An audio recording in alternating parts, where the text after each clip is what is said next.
Yes, good morning, everybody. It is Wednesday, 10:04 Eastern Standard Time. We started 2 minutes late because me and Poseidon had a bit of a miscomunicado, but we're okay. Welcome to the show. Head over to Patreon, patreon.com/Pantelis to get yourself some exclusive content, such as the Pantelis Frenchcast. New episode with Thomas Levac goes up for the patrons today, and who knows when it's going to go public. I see you guys enjoyed the episode with Ellen Boudreau. Good stuff. We got some stuff cooking for the podcast. So Frenchcast, podcast, all good shows coming up in the next month or so. Apart from that, we got Poseidon tonight on the Patreon. He's going live at 4. Is that it? Yes, 4 p.m. 4 in French with Annabelle et la Bête. No, it's English today. English, yes. So Annabelle et la Bête is tomorrow. Yes. So we switched it officially. Yeah. So officially on Patreon, every Wednesday is going to be In Bed with Poseidon, and every Thursday is going to be Annabelle et la Bête. 2 different shows, 2 different languages, same people, different guests. You feel me? So if you can't speak one of the languages, do not fret. You get a similar type of show the next day. It's exclusive to Patreon for the video. The audio will come out to the public 1 week late. Also today at noon, new episode 2 Drink Minimum drops everywhere.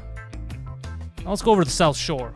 Our boy, the shore whore, George Jiggity Chandrizo is bringing us the news, the host of Just Us Dads. What do we got cooking? What's going on, guys? What's up, G? I'm super excited. Nice. Because like many people on the YouTubes that were tuning in on Monday night. Yeah. First of all, let me just throw out some huge congrats over your way, because you have just passed this next level in broadcasting. Like, you've officially matched Jerry Springer and Howard Stern, where women just come and throw their boobs out at you guys. Look, no, I haven't. All right, this happened years ago. You don't know what it's like being me. Tits are thrown my way constantly. All right, this is not new. It's just the cameras were rolling this time. Yeah, exactly. And I do have to congratulate your producer's diligent work over there in identifying the fact that he had, quote unquote, missed the first shot. The cameras weren't filming. We didn't get it. Which we all saw that was a lie. Oh my God. Let me just tell you a little bit of how I saw it from my side, because Monday night I had some work to do. So I was working late, and then I get a tweet, or I saw it on Twitter somewhere where, the show's dropping at 10 p.m. I'm like, oh, there's a show tonight, whatever. So then I go and I check, and it's actually the girl from UQAM, which I want to talk a little bit about. Which everyone is talking about in the news, yeah. Yeah, absolutely. So I'm like, okay, cool. That's cool. He caught her, and he caught her. He got her. Net. So the show starts at 10, and I went on. Obviously, I got distracted from my work, and I'm like, okay, based on what she's wearing, this could very possibly go like take a left turn somewhere. You know what I mean? Oh, it took a right turn, sir. I didn't see the whole thing. I'm like, okay, I had to close it down. I finished my work, and then Tuesday morning, Phil sends us a message. He's like, 25K, yeah, you're killing it, whatever. And then, I don't know, someone posted a picture, a meme with, her censored boobs. And I'm like, there's no fucking way that happened. Yeah, bro. No, I'm a credible news source. Look, I sent you guys a message. I'm like, and I placed a little bet. I'm like, oh, man, for sure by the end of the week, you're hitting 100K, Yeah, it's happening now in the next hour. Yeah, guaranteed. I checked just before you were at 98. So, fantastic, man! It's great. Is this the highest you've ever gone? Is this your most watched video? it's the third highest on the channel, and I think it might even go first. It might pass my boy Robbie and David Icke, maybe, like at least in the short term, because there's a lot of excitement about it. But you know what worked about this? What people are? It's because it was fun. It's because she was nice. It was cool. If it was awkward, it wouldn't have got views. If it was like a speedy news interview, but it's because everyone was having fun. We're just shooting the shit, so people watch it and they're like, "Oh, there's tits here." It works. It pays. Yeah, sex sells. No, but you're right. It was a lot of fun, and like you said, it's relatable. Obviously, it's in the news, right? And the fact that she also promoted it too, and all the media is looking at what she's doing nowadays. So yeah, man, it's great, and it's cool because obviously I don't know when you guys recorded, but that same day. That same day you recorded the whole thing? That same day we recorded the whole thing, and I put it up a few hours later. And then as soon as it came out, a couple, maybe an hour later, UQAM said the university said, whoa, we're backing out. Exactly. Like Pantelis is involved. We're not dealing with that shit. Well, I mean, it was foreseeable, right? I mean, there was this huge wave of solidarity. There's hundreds of UCAM students and other random people just posting nudes with the UCAM logo. They're like, yeah, okay, sue me too, man. Let's go, sue me. Come on, let's see you take me to court. So they backed out. They issued a statement. They said, quote, we did not wish to hinder. We don't wish to hinder freedom of expression, a value that is so dear to us, blah, blah, blah. We don't harbor any prejudice about sex work either. They So do. whatever happened, I mean, it had a strong impact. The thing I don't understand is, how do you postpone an injunction indefinitely? Like you either end it, or you pursue it. Like, I don't understand these terms. It's because it's people who are conceding, but they don't want to publicly concede. You get it? Yeah, But I think it's all going to be rectified soon. Oh, absolutely. But I mean, it's pretty much the same thing, right? We're postponing indefinitely. It pretty much means you're stopping it. You're like, what the hell? Just come out and say it. I read somewhere that they're trying to negotiate. They're trying to discuss with her, and I guess her lawyer, to either remove a picture or figure out a way. Yeah, where, it's gonna get dealt with. She's gonna be fine, and Yeah, she's yeah. got a lot of stuff cooking like in front of her and shit. She blew up. It's gonna be all positive. Yeah.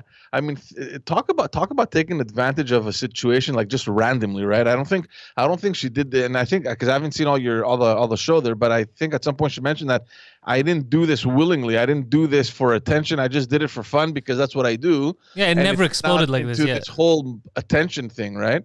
Well, good for her. I mean, if this is what she's into, I mean, it definitely worked in her favor. I mean, it worked for her. I've been showing off Poseidon's tits for years. It's done nothing.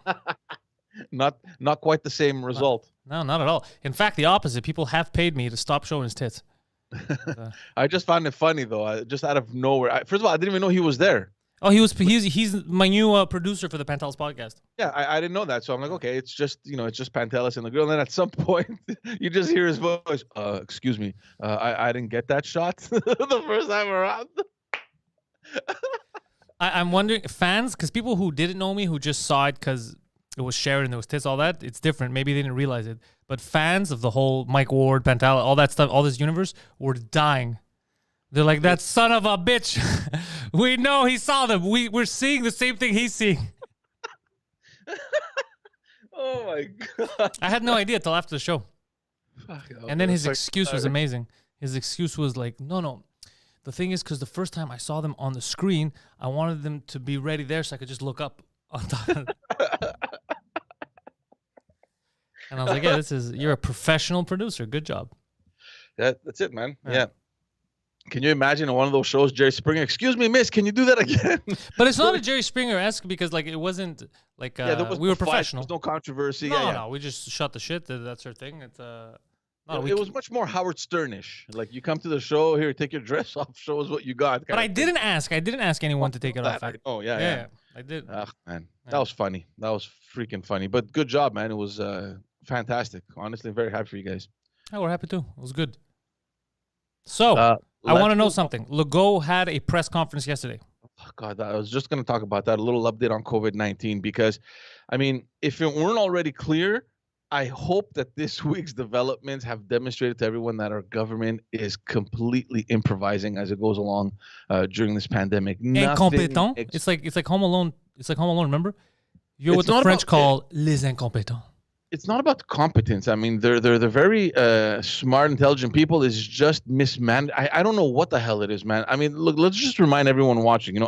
Not even a week ago, okay, Premier Legault and his, he came out publicly with his health director during a press conference, and they were adamant about the situation being under control, with respect to the variant. In fact, Dr. Arruda, he stated that he wasn't so much concerned about the rise in cases, the variant cases, and at some point that we would have to start looking at other more serious issues like mental health and domestic violence, etc.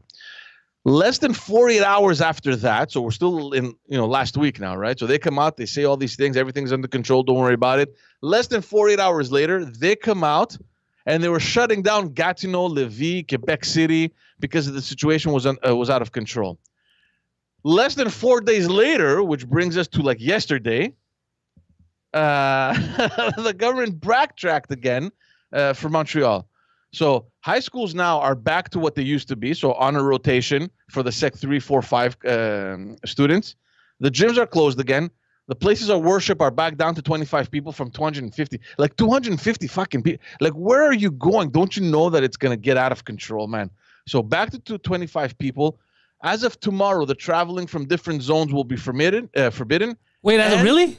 Yeah. So I can't leave Montreal? You can't leave Montreal to go to like an orange zone, for example, or a yellow zone. Can I come to the South Shore?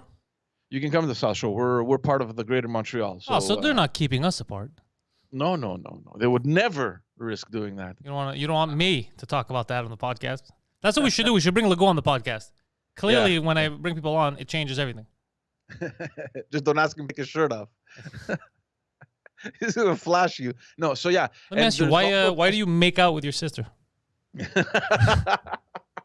Also from tomorrow, actually not tomorrow, but there is a possibility that the curfew go back to 8 p.m. We'll see what happens in the next couple of days. That's going to cause violence.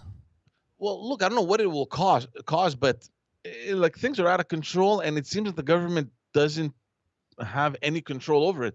I also got just now as we were starting, I got an alert that masks will now be mandatory in all workplaces as of tomorrow. So wherever you work, whether it's for an hour, for the whole day, you need to be wearing masks at all times at work. That's fucking stupid. Yeah. I mean, it is what it is. So, I mean, the frustrating thing is that these exact same measures that he's putting back were only lifted 2 weeks ago, not even.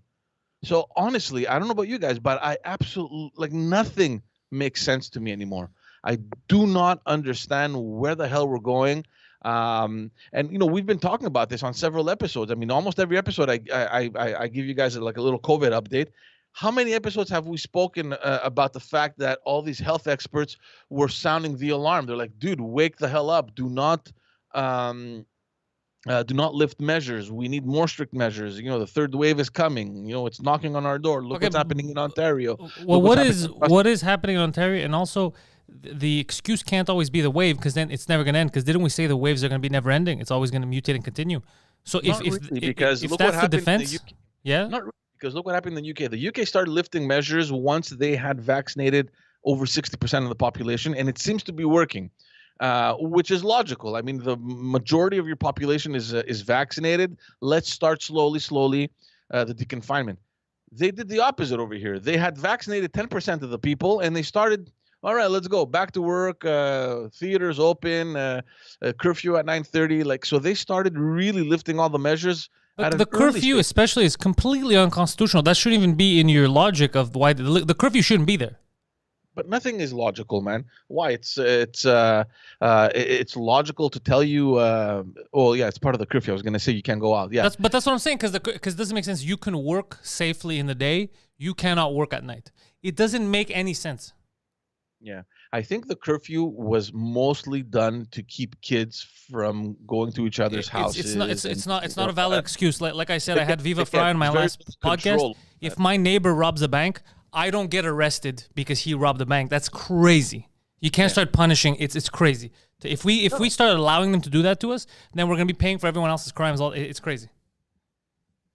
Yeah, I mean, look, there's a lot of things I don't understand, and I mean, everyone is looking at Dr. Arruda and what he's talking about, but I've been reading a lot about other health experts and what they're talking about, and it's not even close. Like, it's the complete opposite of what he's saying. Of course. Like, what do you mean? Well, in terms of the measures and all that, when they brought the schools back, all the experts came out and said, no, don't do it. You had the education experts that were saying, there's no way we can manage this. Go back to what it was. So I just don't understand where Dr. Arruda is getting his information from, right? When you have the majority of the health experts that are contradicting him all the time, even with the vaccination. And I'm going to get to that right now, because people have suddenly stopped getting vaccinated. And the government doesn't seem to want to bring down the age group. They're still trying to vaccinate people over 50, over 60. And there's you want to just open it up to everyone? Well, yeah, all the health experts, especially in Montreal, they're like, listen, we're sitting fucking rolling our thumbs over here. Yeah. Why don't you bring it down to 50 or 55 so at least more people can come? So we can maybe we get to that 60%. That's what you're saying? well, yeah, let's get as many people vaccinated as possible. We know that that's pretty much the only solution to fighting this is the vaccination. So get that done. Or if you don't have 60, 65-year-olds coming in, at least get more essential workers to get vaccinated. How about you start doing the teachers, for example? No, like, I mean, there's this hard-headedness where it's like, no, we're sticking to the plan. What fucking plan, dude? You're clearly demonstrating that there is no plan. Yeah. From one day to the next, things change dramatically. So what is the plan? Everyone is wondering. I think everyone is pretty much lost. And I just compared to where we were exactly a year ago, and we've said this before, right? There was this huge wave of solidarity. Everybody was caring for one another. We were making calls. How's it going? Be careful. Stay home. If you need anything, let me know. Everyone was just mindful of the danger. We were told in 2 weeks everything's going to be fine as long as we flatten the curve, right? Yeah. A year later, who the hell would have imagined that we'd still be here? It's completely fucked. I don't know. It just doesn't make sense to me. And to get back to the vaccination, this has been the whole issue right now, the last couple of days. The fact that there's unused vaccines in Quebec. We're talking about over 700,000 vaccines, like over 700,000 doses that are left sitting on some shelf. And again, let me just remind everyone, in the beginning of February, the health minister here, the Quebec health minister, he was enraged over the lack of competence from the federal government on acquiring vaccine doses. Remember, Canada was very slow on getting. Trudeau's government is just sitting there with their faces painted black, making jokes. Yeah, so he was saying, Quebec, we're prepared. All the resources are in place. They're made available to have the most efficient vaccine rollout. And I remember specifically what he said was like, it's like we have a super performing car over here, but we're missing the fuel. And he was adding all this pressure on the federal government. And look, we can all agree that Canada was very slow, right, to take off on the vaccine process. But since the end of February, early March, dude, we have vaccines coming in the millions. They're only in the month of March. There were over 10 million doses that were delivered across Canada. There's millions of doses that are expected until the end of June. There is literally no excuse for the provinces now. Maybe back in February there was, maybe January, February there was an excuse. But is this just a Quebec problem, or are the other provinces getting vaccinated? Like, what's the? I don't know what's happening in the rest of Canada, because until last week, or maybe a week and a half ago, Quebec was doing well. They were really, like, compared to Ontario. Ontario still hasn't vaccinated like the 70-year-old age group. So they're really slow. So we started off really quickly. It just seems that now it stopped at the age of 60. I don't know. People don't go there. Maybe the whole issue with AstraZeneca kind of scared people away. Maybe they're waiting for more Pfizer doses to come in. I don't know. A lot of people want to wait. It's fine. What they should do is, like what you said, if they see that now it's stunted, hey, come get it. This group of people is like, nah, we're fine. We'll wait a bit. Then all right, then go to the next group. Keep moving. Why would you wait? Exactly. They're not going to be ready in a month. These people don't want it. They want to wait a bit. Like me, I want to wait and see. Yeah, they can do whatever they want. But in the meantime, out. How about you change your plan around a bit? There's thousands of vaccination appointments over the weekend that were unfilled in Montreal specifically. We're talking about over 5,000 appointments. I mean, people are waiting, waiting for people to come. Over 5,000 vaccination appointments that are unfilled. You know what that means, man? You can vaccinate 5,000 other people. So I don't know. I mean, so health authorities they came out and said we're prepared to go to the 55-year group and even in the 50-year group. The government hasn't yet given the green light. There has been one person that gave an interview. He wanted to remain anonymous, and he came out and pretty much said what I think may be the truth, that they want to have a balanced rollout between Montreal and the regions, because the regions are a little bit behind. The regions are still at the 65-year group. Okay. Whereas in Montreal, we were doing the 60 years. So there seems to be this message going around that we need everyone to kind of be on the same level. So we need to we can't accelerate Montreal, for example, even though a couple weeks ago they were saying that Montreal should be the priority, and but it should be the priority. This is our metropolis. Exactly. So they were saying a couple weeks ago, I don't know if you remember, they were saying like, whatever happens, we need to get the people vaccinated in Montreal as soon as possible because the biggest risk of a spike will most likely happen in Montreal if ever it happens. But now, I mean, no, they're lifting their hands up. They're like, no, we got to stop. We got to wait for the other regions to catch up to Montreal. What In a fact, weird I arbitrary don't thing. know. Well, that's why the guy decided to remain anonymous. And in fact, I read somewhere that over the weekend, they had sent a request to transfer vaccines from Montreal to the regions, probably maybe for this specific reason to get the people vaccinated more quickly, so that we can be on an even playing field. I don't know, but to me it makes absolutely no sense. You should be vaccinating where the need is. And again, I'm not an expert. I don't know, but I'm just wondering now that you have all these doses, who's to blame? I mean, I understand, like we said, I understand at the beginning of the year it was the federal government's fault because they're the ones in charge of procuring the doses. But now, I mean, you're receiving more than enough to the point where you have doses sitting on shelves. Dude, this is unacceptable. I mean, you were complaining that the problem was the federal government. You have the doses. What the hell is the problem now? So, like we said, I think maybe they should start vaccinating like teachers or other essential workers. Again, I don't know. For the risk of repeating myself, this is completely. It seems like it's completely improvised. I don't know what else to say. All right. Well, we've covered that. Let's go to the next one because people are going to get pissed off because I agree with them. With people, yeah, absolutely, and it's frustrating, and I understand them. Let's move on over to Air Transat. I don't know if you guys remember a couple months ago. Continue with Poseidon. He just made it. Yeah. A couple months ago, we spoke about Air Transat being bought over by Air Canada. We were waiting to see what was going to happen, especially with the European authorities. They were waiting to see if they were going to approve it or if they were going to give the green light or not. So, I mean, after the European, and I can't remember what month it was, maybe a month or two ago, the European regulator failed to get back with an answer before the transaction deadline. I think it was in February. And Air Canada basically didn't renew their commitment with Air Transat.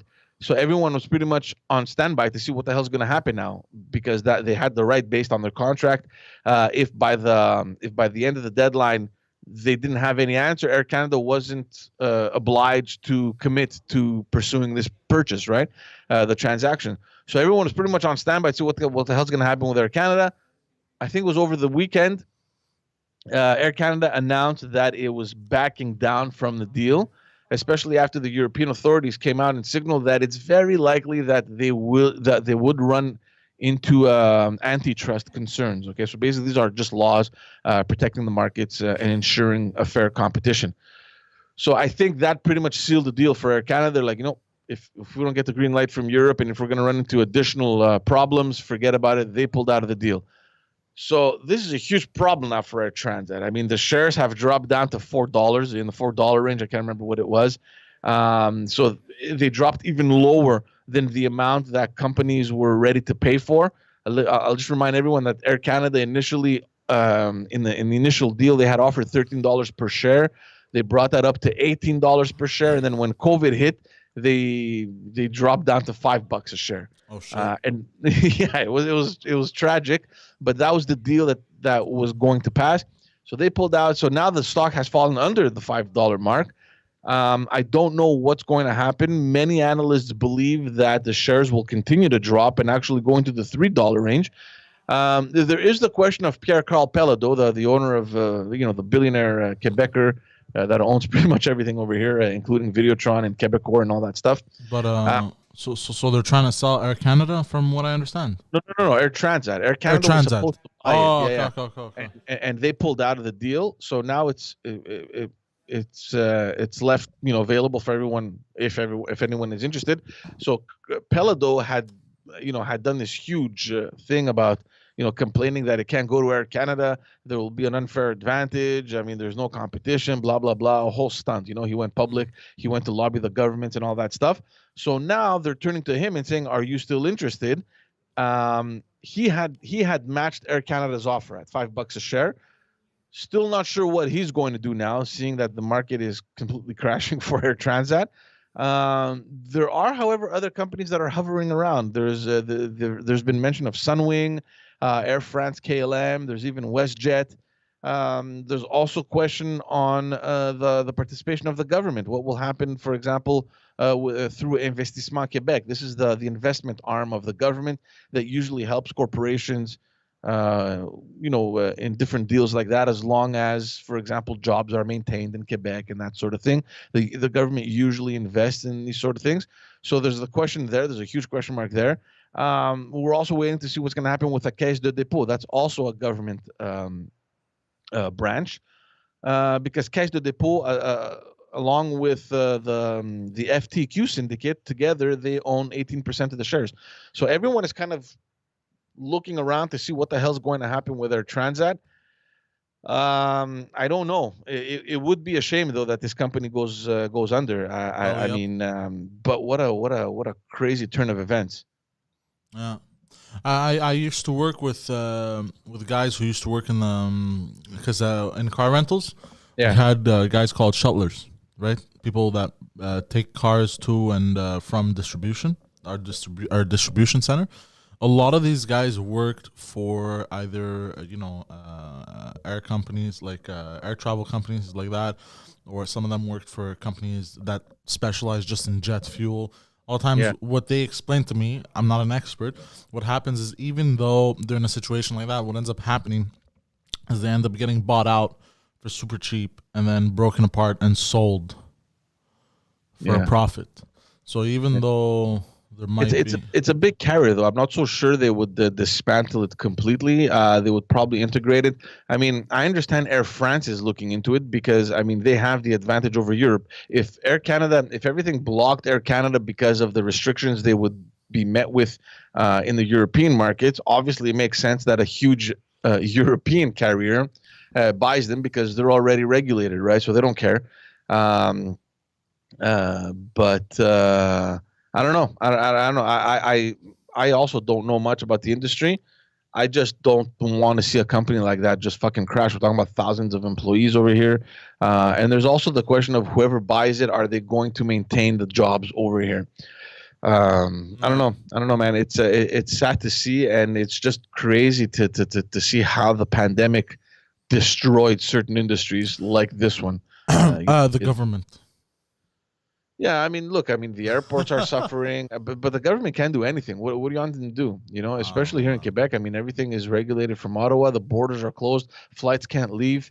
So I don't know to what extent they can actually do anything except from just sitting around and watching these events unfold. I don't know, man. I don't know. We'll wait to see what happens.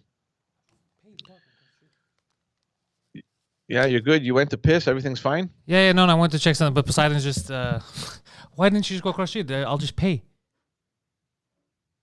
No, for his car, his parking spot. Like I have the parking thing. I was waiting for him to give me the parking number. He's like, I park really far blocks away. I go, why didn't you just park in front? And he's just staring at me. It's a 3-minute walk. Yeah, but why would you give me a 3-minute walk when there's parking right in front of the building? Because I looked for the free parking. But I don't want the free parking. I'll pay the $2. We started it. When he called me and he goes, fuck, I'm probably gonna get a ticket. I don't care anymore. Yeah, and then he fucking, god damn it, Poseidon. All right. It's all right, brother. So yeah, man. So Air Transat, man, in trouble. That's just to recap what you missed. Don't they Air live Canada, in a state of trouble, these people?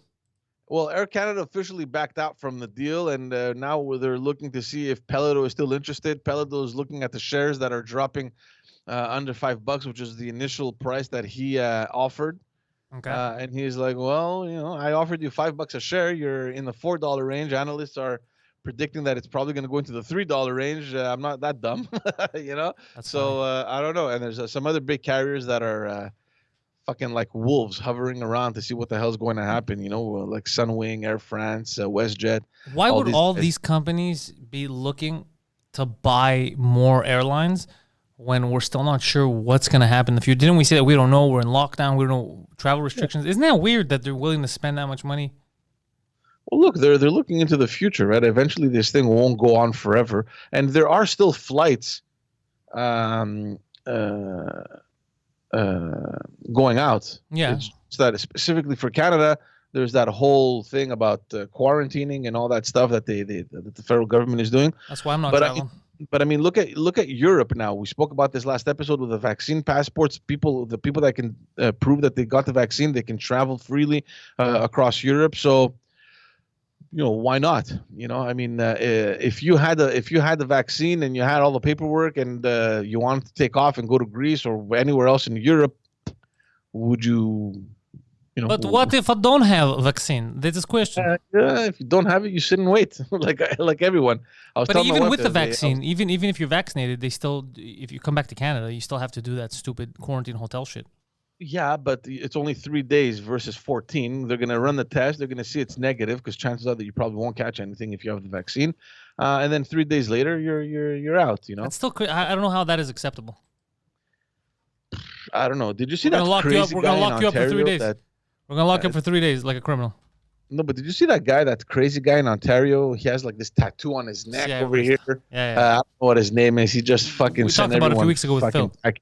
He just walked right through the airport. The cops are like, "Go fuck yourselves. You're not allowed." La la la. I'm with him. I like that, but he says some other stuff that's might be a little crazy. But that was fine. It's a little extreme. The guy. My wife at some point was on Instagram. She's like, "Oh my god, check this out. The guy's live on Instagram. There's like cops outside his house. They want to arrest him, and he was live streaming it, fucking blasting the cops. Go fuck yourselves. You're not allowed. Unconstitutional. This and that." But you know what's the problem with that? Like, as I obviously his methods are a little extreme, but. You'll get shot, man, the guy. Well, that's the other thing is that's why he was probably live streaming it so that they don't do anything stupid, because a lot of times when there's no cameras on them, they'll get excessive and then we'll start recording and then you'll just see a guy fighting back and you're like, look at this guy, he's fighting the police. But look at the whole thing. Like the guy in Calgary, you saw that priest in Calgary that threw the cops out last weekend. What? You didn't see church? that? No. Yeah, he was there with like 3-4 people in the church and they were in there busting his balls and he's like, get the fuck out of here, you stupid fascists. Come back here when you get a warrant. And he was yelling. He's like, get the fuck out. And they were like, they were embarrassed because they were being filmed, so they didn't want to show that they're pussies, but they can't stay. He's like, give me a fucking warrant. You have no authority to be here. It's like, fuck. So they started walking out and leaving. He was yelling at them. He's like, you fucking Gestapo. Yeah, I saw that. He was very angry. He was an old Polish guy. He wasn't happy. He was having none of it. People are not liking getting, everyone's trying to accommodate. You're wearing your mask, you're going outside, you're trying to be civil with people. You're not too many people in the elevator, you're keeping your distance. But then, okay. We'll fold a bit, but you're gonna step on us too. Like no. There's limits. Well, someone, a friend of mine on Facebook posted something. He goes, "Here's what it says in the Canadian Criminal Code." So he has the section, whatever, and it says under disorderly conduct, section 176(2), everyone who willfully disturbs or interrupts an assemblage of people of persons met for religious worship or for a moral, social, or benevolent purpose is guilty of an offense punishable on summary conviction. So the cops were guilty. Oh, that's amazing. Again, this whole question is, we got to start a religion. Look, we talk a lot about this being a cult. Kids, let's make it happen. Every time you got to do something, be like, I'm praying to the altar of Pantelis. I have my phone with me. There's a podcast here. Sir, why are you disturbing my ceremony? Can you at least keep your pants on? No. Don't tell me how we do it here. You either accept it or you leave. Don't tell me how to pray in my religion. No, but I mean, we've spoken about this because clearly all these measures are unconstitutional, but all of these cases that were brought to court failed. Like they weren't accepted, which means that they're going by the government's measures rather than applying whatever rights we have in the Constitution. I mean, I think from the minute that the courts believe that it's justified, they allow it, even though it's unconstitutional. I don't know, man. We're living in strange times. I don't understand anything. I'm on the fence because certain things I don't have a problem with.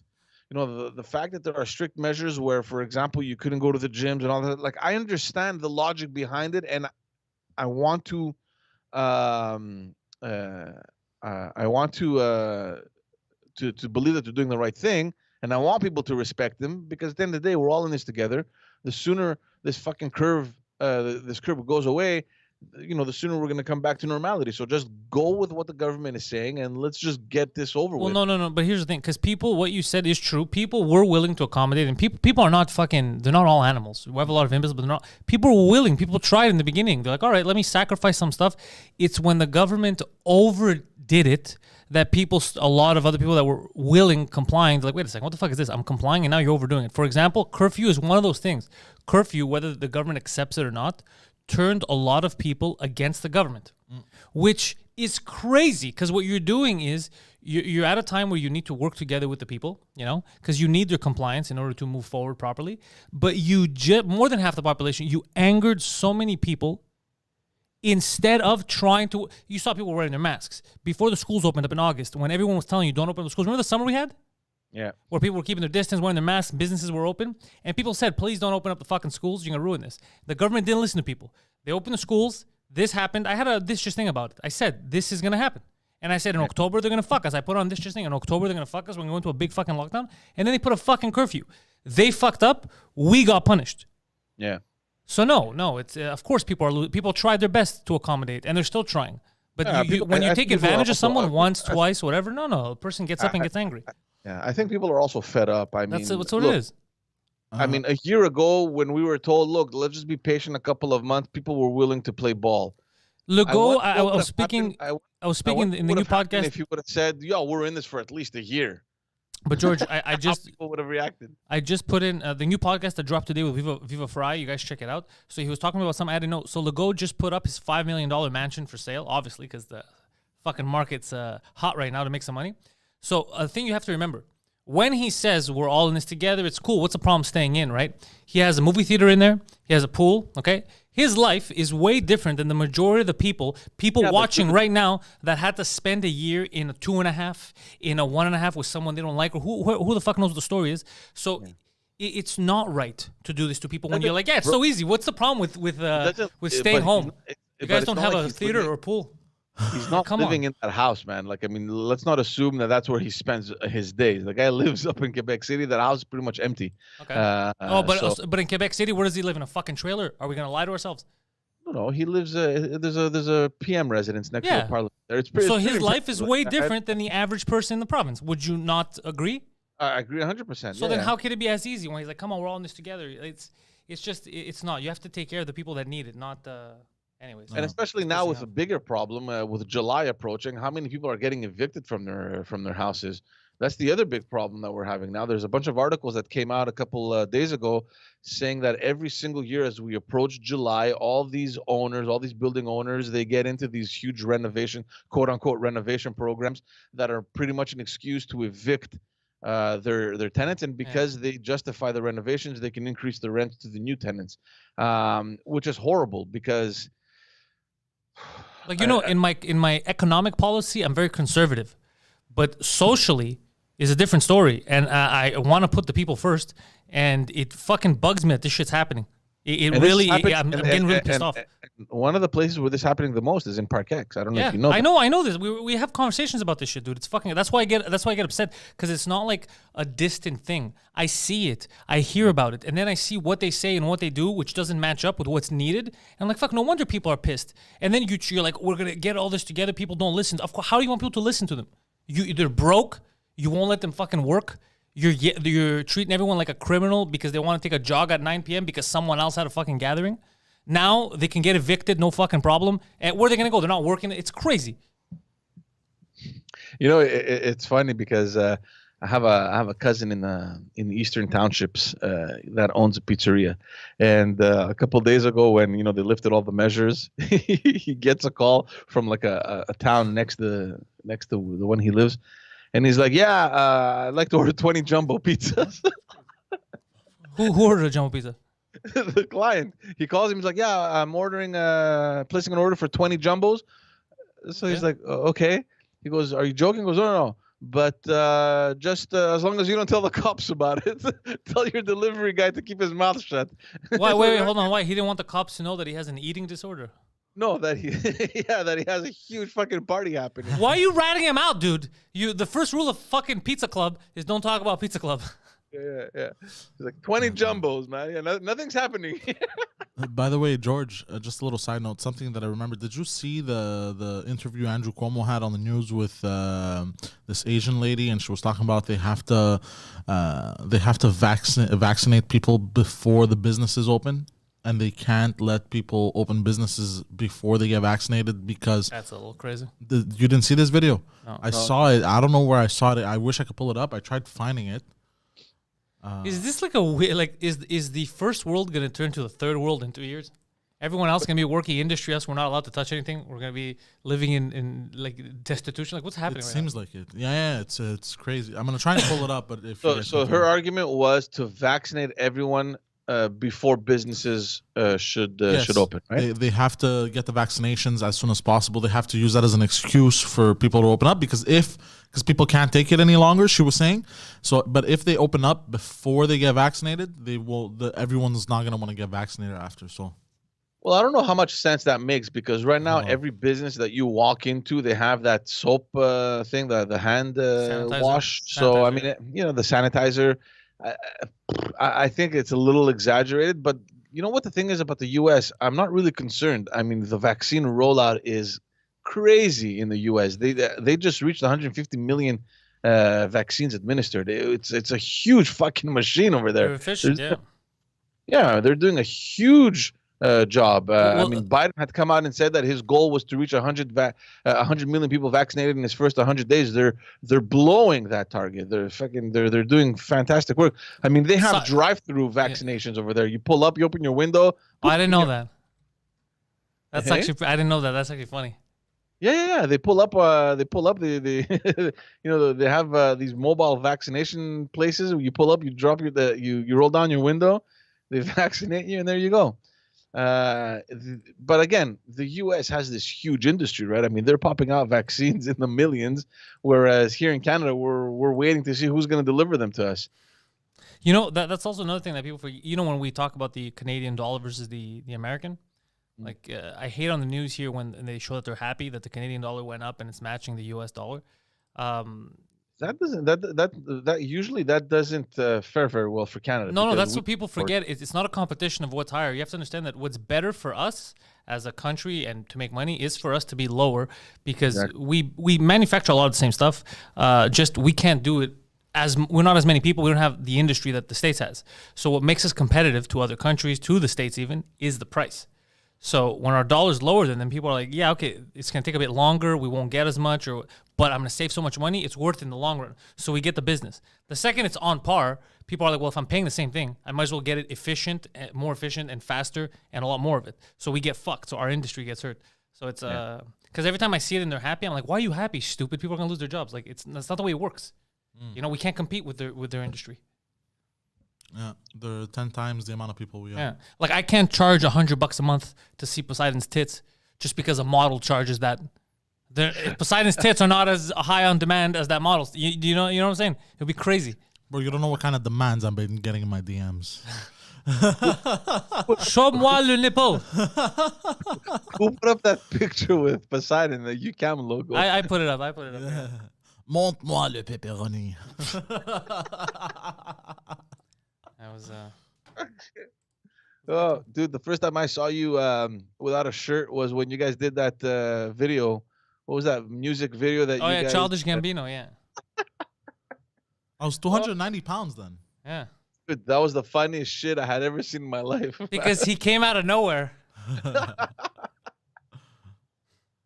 did it pretty well. Huh? I liked it. I think it was a good little... It was very short, but it was a good thing. We'll talk about it. Yeah, we should share it. It was the funniest shit ever. Anyway, the U.S. I really don't think they're gonna have a problem. I honestly think these guys by summer, maybe early, just by the end of the summer.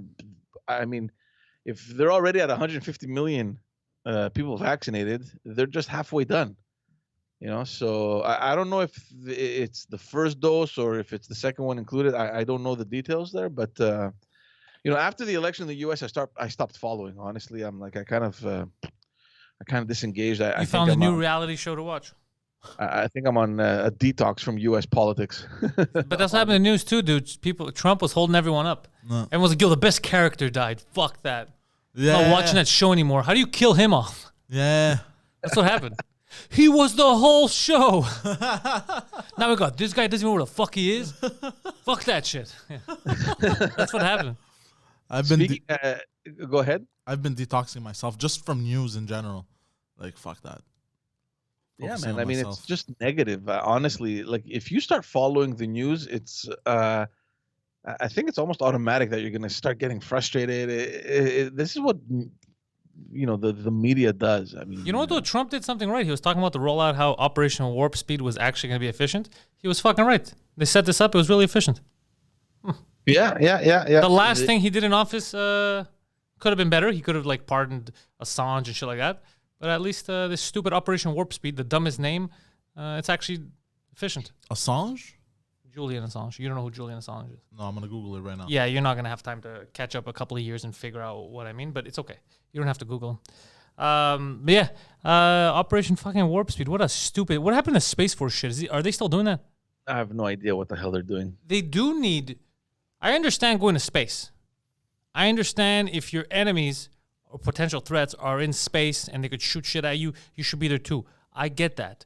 Yeah, But like the Israeli and the Israeli satellites, fucking beaming lasers. Yeah, but can we all agree that perhaps Space Force may have been too much of a ridiculous name? Or is it just me that when I hear it, I laugh?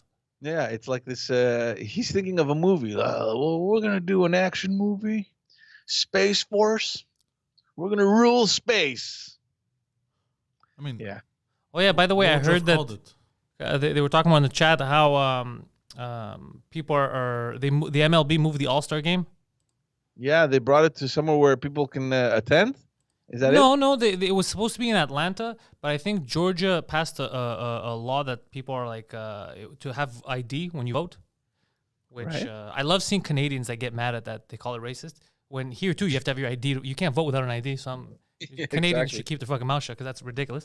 But it's cool because it's Georgia is a very black state, and they moved the All-Star game to Colorado, which is like 94% white.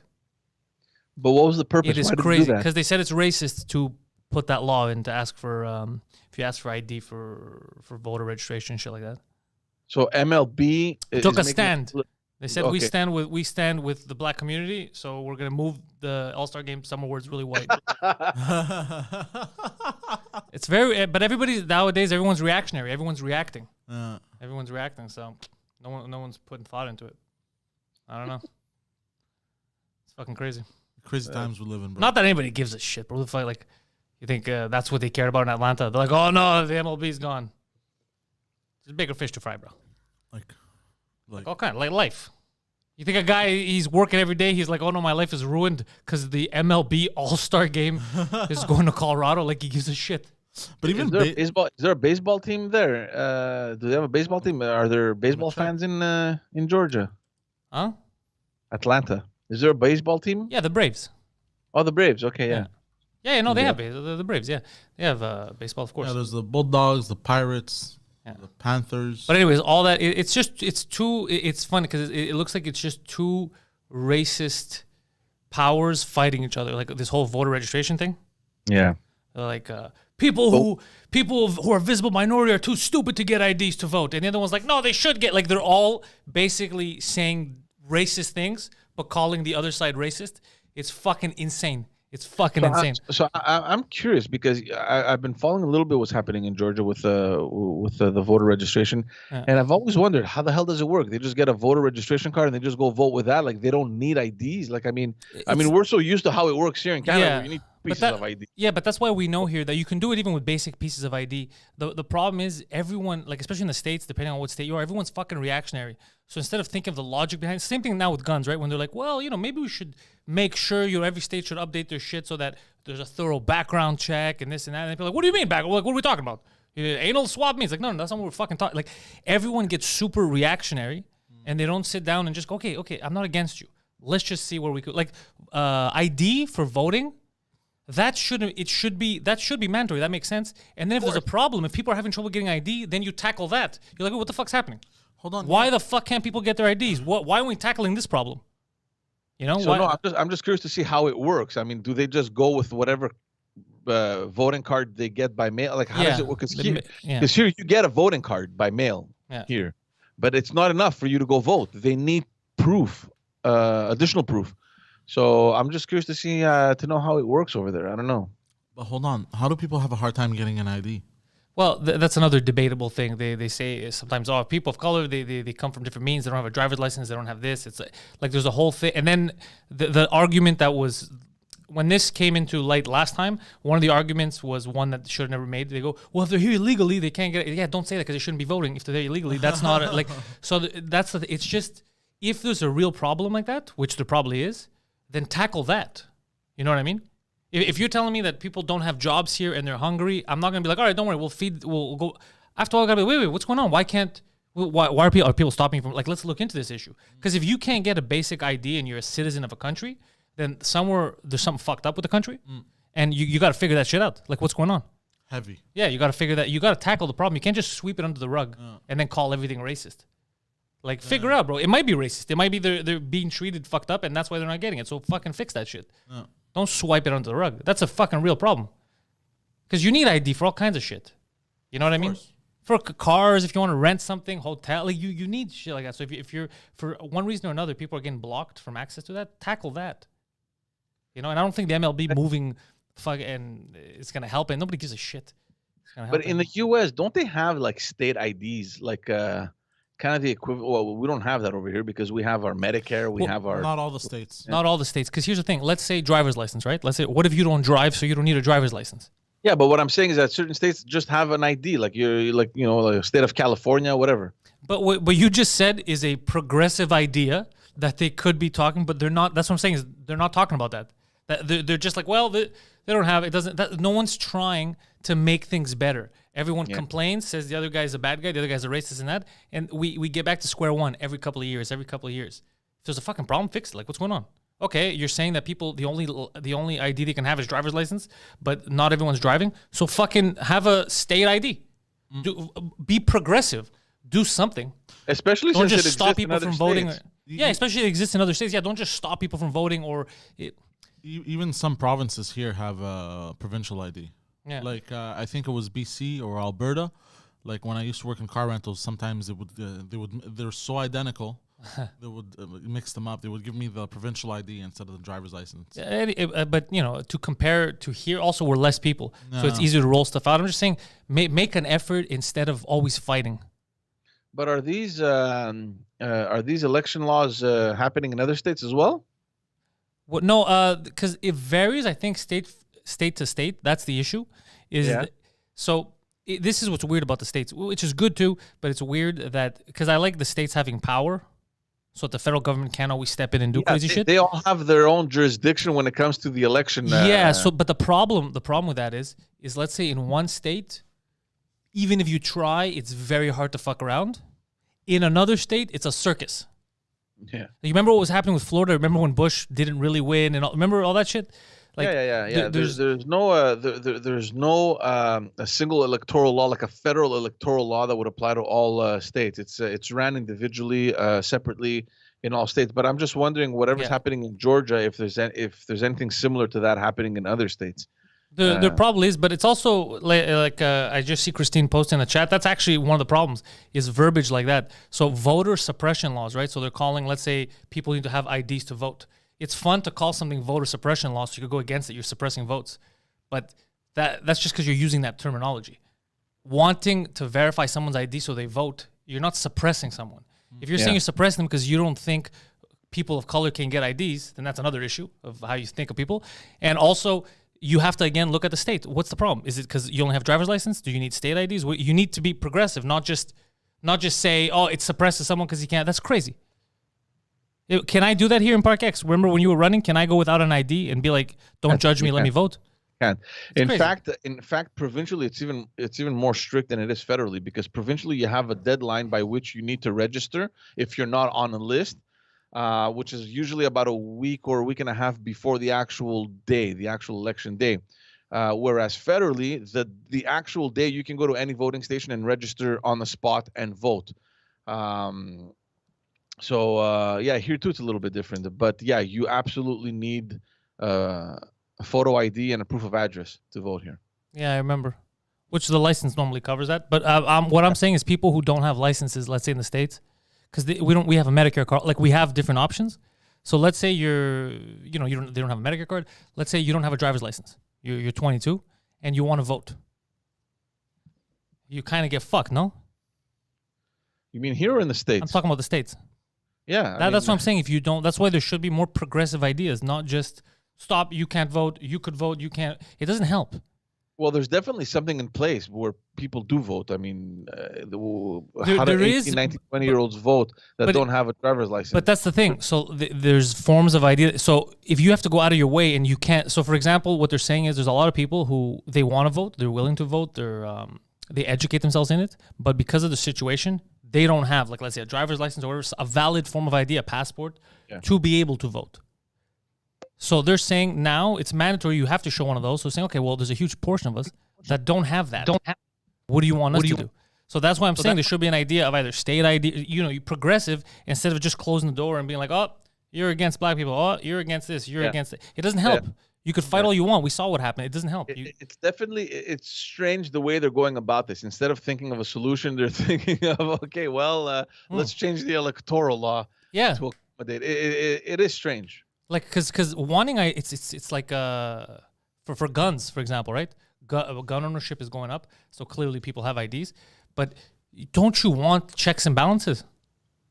You need checks. You need checks and balances. You want just anyone walking in buying a gun? No, you can't. You need checks and balances, bro. It's crazy. You can't say, oh, it's racist because this guy doesn't. That's crazy. No, we need checks and balances. Yeah. Same thing for voting. I believe so. There's less fraud. There should be checks and balances. But if you want to put checks and balances, make sure that the population that you're putting checks and balances on has the opportunity to actually take advantage and vote. Because if you're doing it just because there's no way they can get an ID, then you know what I'm saying. You're not helping. You're just stopping. You're just adding fuel to the fire. Yeah. That's what I'm saying. It's what just a crazy world. Yeah, me in the fucking middle try to figure something out. This whole fuck you, and then what I love is people who are happy. They just tweet, "This is fucking racist," and then they stop like, "Fuck, I made a difference." You made zero difference. You made zero difference. They should just listen to the song from the Black Eyed Peas. Can you meet me halfway? That's what it's supposed to be. That's what it should be. Yeah. But people get very happy. The dopamine fix. Yeah. I have tweeted it out to the universe. Therefore, change is made. No, change is not made. Change is not made. You got into an online fight. What happened to those times? Remember, everyone was happy. Can you like those songs? Well, everything was harder back then. Now everything's instant. So you get, instead of actually going to City Hall or mailing your representative, now you just tweet it out and you're happy. You're like, my job is done. Back in the day, there was effort. And you're like, motherfucker, and people would fight and get together. Now you get that fix released very easily, and you feel justified. You're like, I fucking did something. 99% of what you write online doesn't help anything. Yeah. So it's most of the time it's not even up to us. We could get a petition going and it still won't help. If you don't have the right people in power that give a shit, like this shouldn't be happening in 2021. There shouldn't be a case where you're like, yeah, literally a huge portion of the population doesn't have a valid form of ID. Are you fucking crazy? That means that they're gonna have trouble doing anything, renting cars, hotels. Like you just a good portion of the population just got fucked out of living. Yeah, it's nuts. Yeah. But instead, this is racist. A voter law here. Why are you focusing on that? Why don't you focus on what caused the initial problem? How the fuck are you allowing this to happen? Yeah, it's kind of bananas. Yeah. It's like here when the embarrassment. Remember when we found out how many kids were at school hungry? Yeah. Like, come on. We can't be talking about bringing in a baseball team and spending all that money if any of our kids are going to school hungry. We had a big problem at the school we used to go to. That was a big problem at Evangeline. I wouldn't have known at the time, but now it makes sense. No. Yeah. Why they didn't have food in the calf or what? What was the issue? What? No, he means from home, bro. They were from home. They were under the poverty line. Yeah. Yeah, I thought you were talking about food in schools. Like because the schools, I think it was cheap, but it wasn't free. But normally, like now, remember when I think you were the one who brought it up on our early morning show, where I forgot what the percentage was, but it was high of kids that go to school hungry because they don't have. So since we know that we have that statistic, we were like, okay, so there should be more programs where kids are being fed for free at school. You know what I mean? I'm willing to pay extra taxes if that's where my money's going. Yeah. But it was just one of those talking points where they talked about it. And they're like, man, there's really no real solution to this. I'm like, yeah, there is. If they're hungry, feed them. Yeah. You're like, oh, that's just crazy. You fucking hippie. Because they often leave that at the local level. Like there are schools, because I was dealing a lot with organizations in Park Extension that were providing meals for schools. And we'll give them a shout out. It's PYO basically. Yeah, in Park Extension. So what they were doing, PYO, is that every day they would work with I think 2 or 3 different schools, elementary schools in Park Ex, because we have an issue. Park Ex is one of the most underprivileged areas in Canada, and they were offering this program to the schools where every day at lunch they would provide lunches to the kids that would come from families that couldn't provide lunches. And it's crazy because when I started working with them, I was clueless to this even being real. When they explained to us that this is a program that we have, we worked with so and so, such and such school, and when you ask them how many students, we're talking about a lot of kids here, we're in the dozens of kids in each of these schools, right? Yeah. So you're preparing lunches every single day for these kids, sending them to the schools at lunchtime, and I was like, how is this even real? How is this happening? We should get organized. We should do some with PYO in Canada. Yeah. Okay, I am their bowling champ, after all. We have the trophy. You'll bring it in later. In Canada, though, it's supposed to go up to 45% of the children. So that's 2.1 million children. Unacceptable in the first world. Unacceptable in the first world. Half. And unacceptable in a socialist state. Yes. Clearly, we failed. Yeah.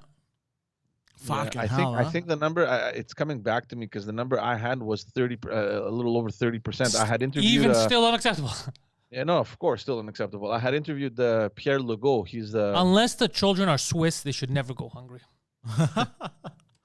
But it was part of my reality as well up until the age of 12 when we had moved out to those government housing, and my mother was able to afford more food and stuff. That was my reality myself for about 11 years of my life. It's super present. That's what I'm saying. It's super present. It's not like it's not a foreign thing. Like, we're helping down there. It's happening right now. It's happening to the people that live next to you. No, but it wasn't like a constant thing. It was like there were some weeks. Yeah, everybody's you know what I mean. But it's fucked, bro. So wait, Poseidon, you're saying that you were pretty much benefiting from these programs, like when I was a kid. Yeah. Oh no, when I was a kid, my mother had applied for government housing because she was a single mother on welfare.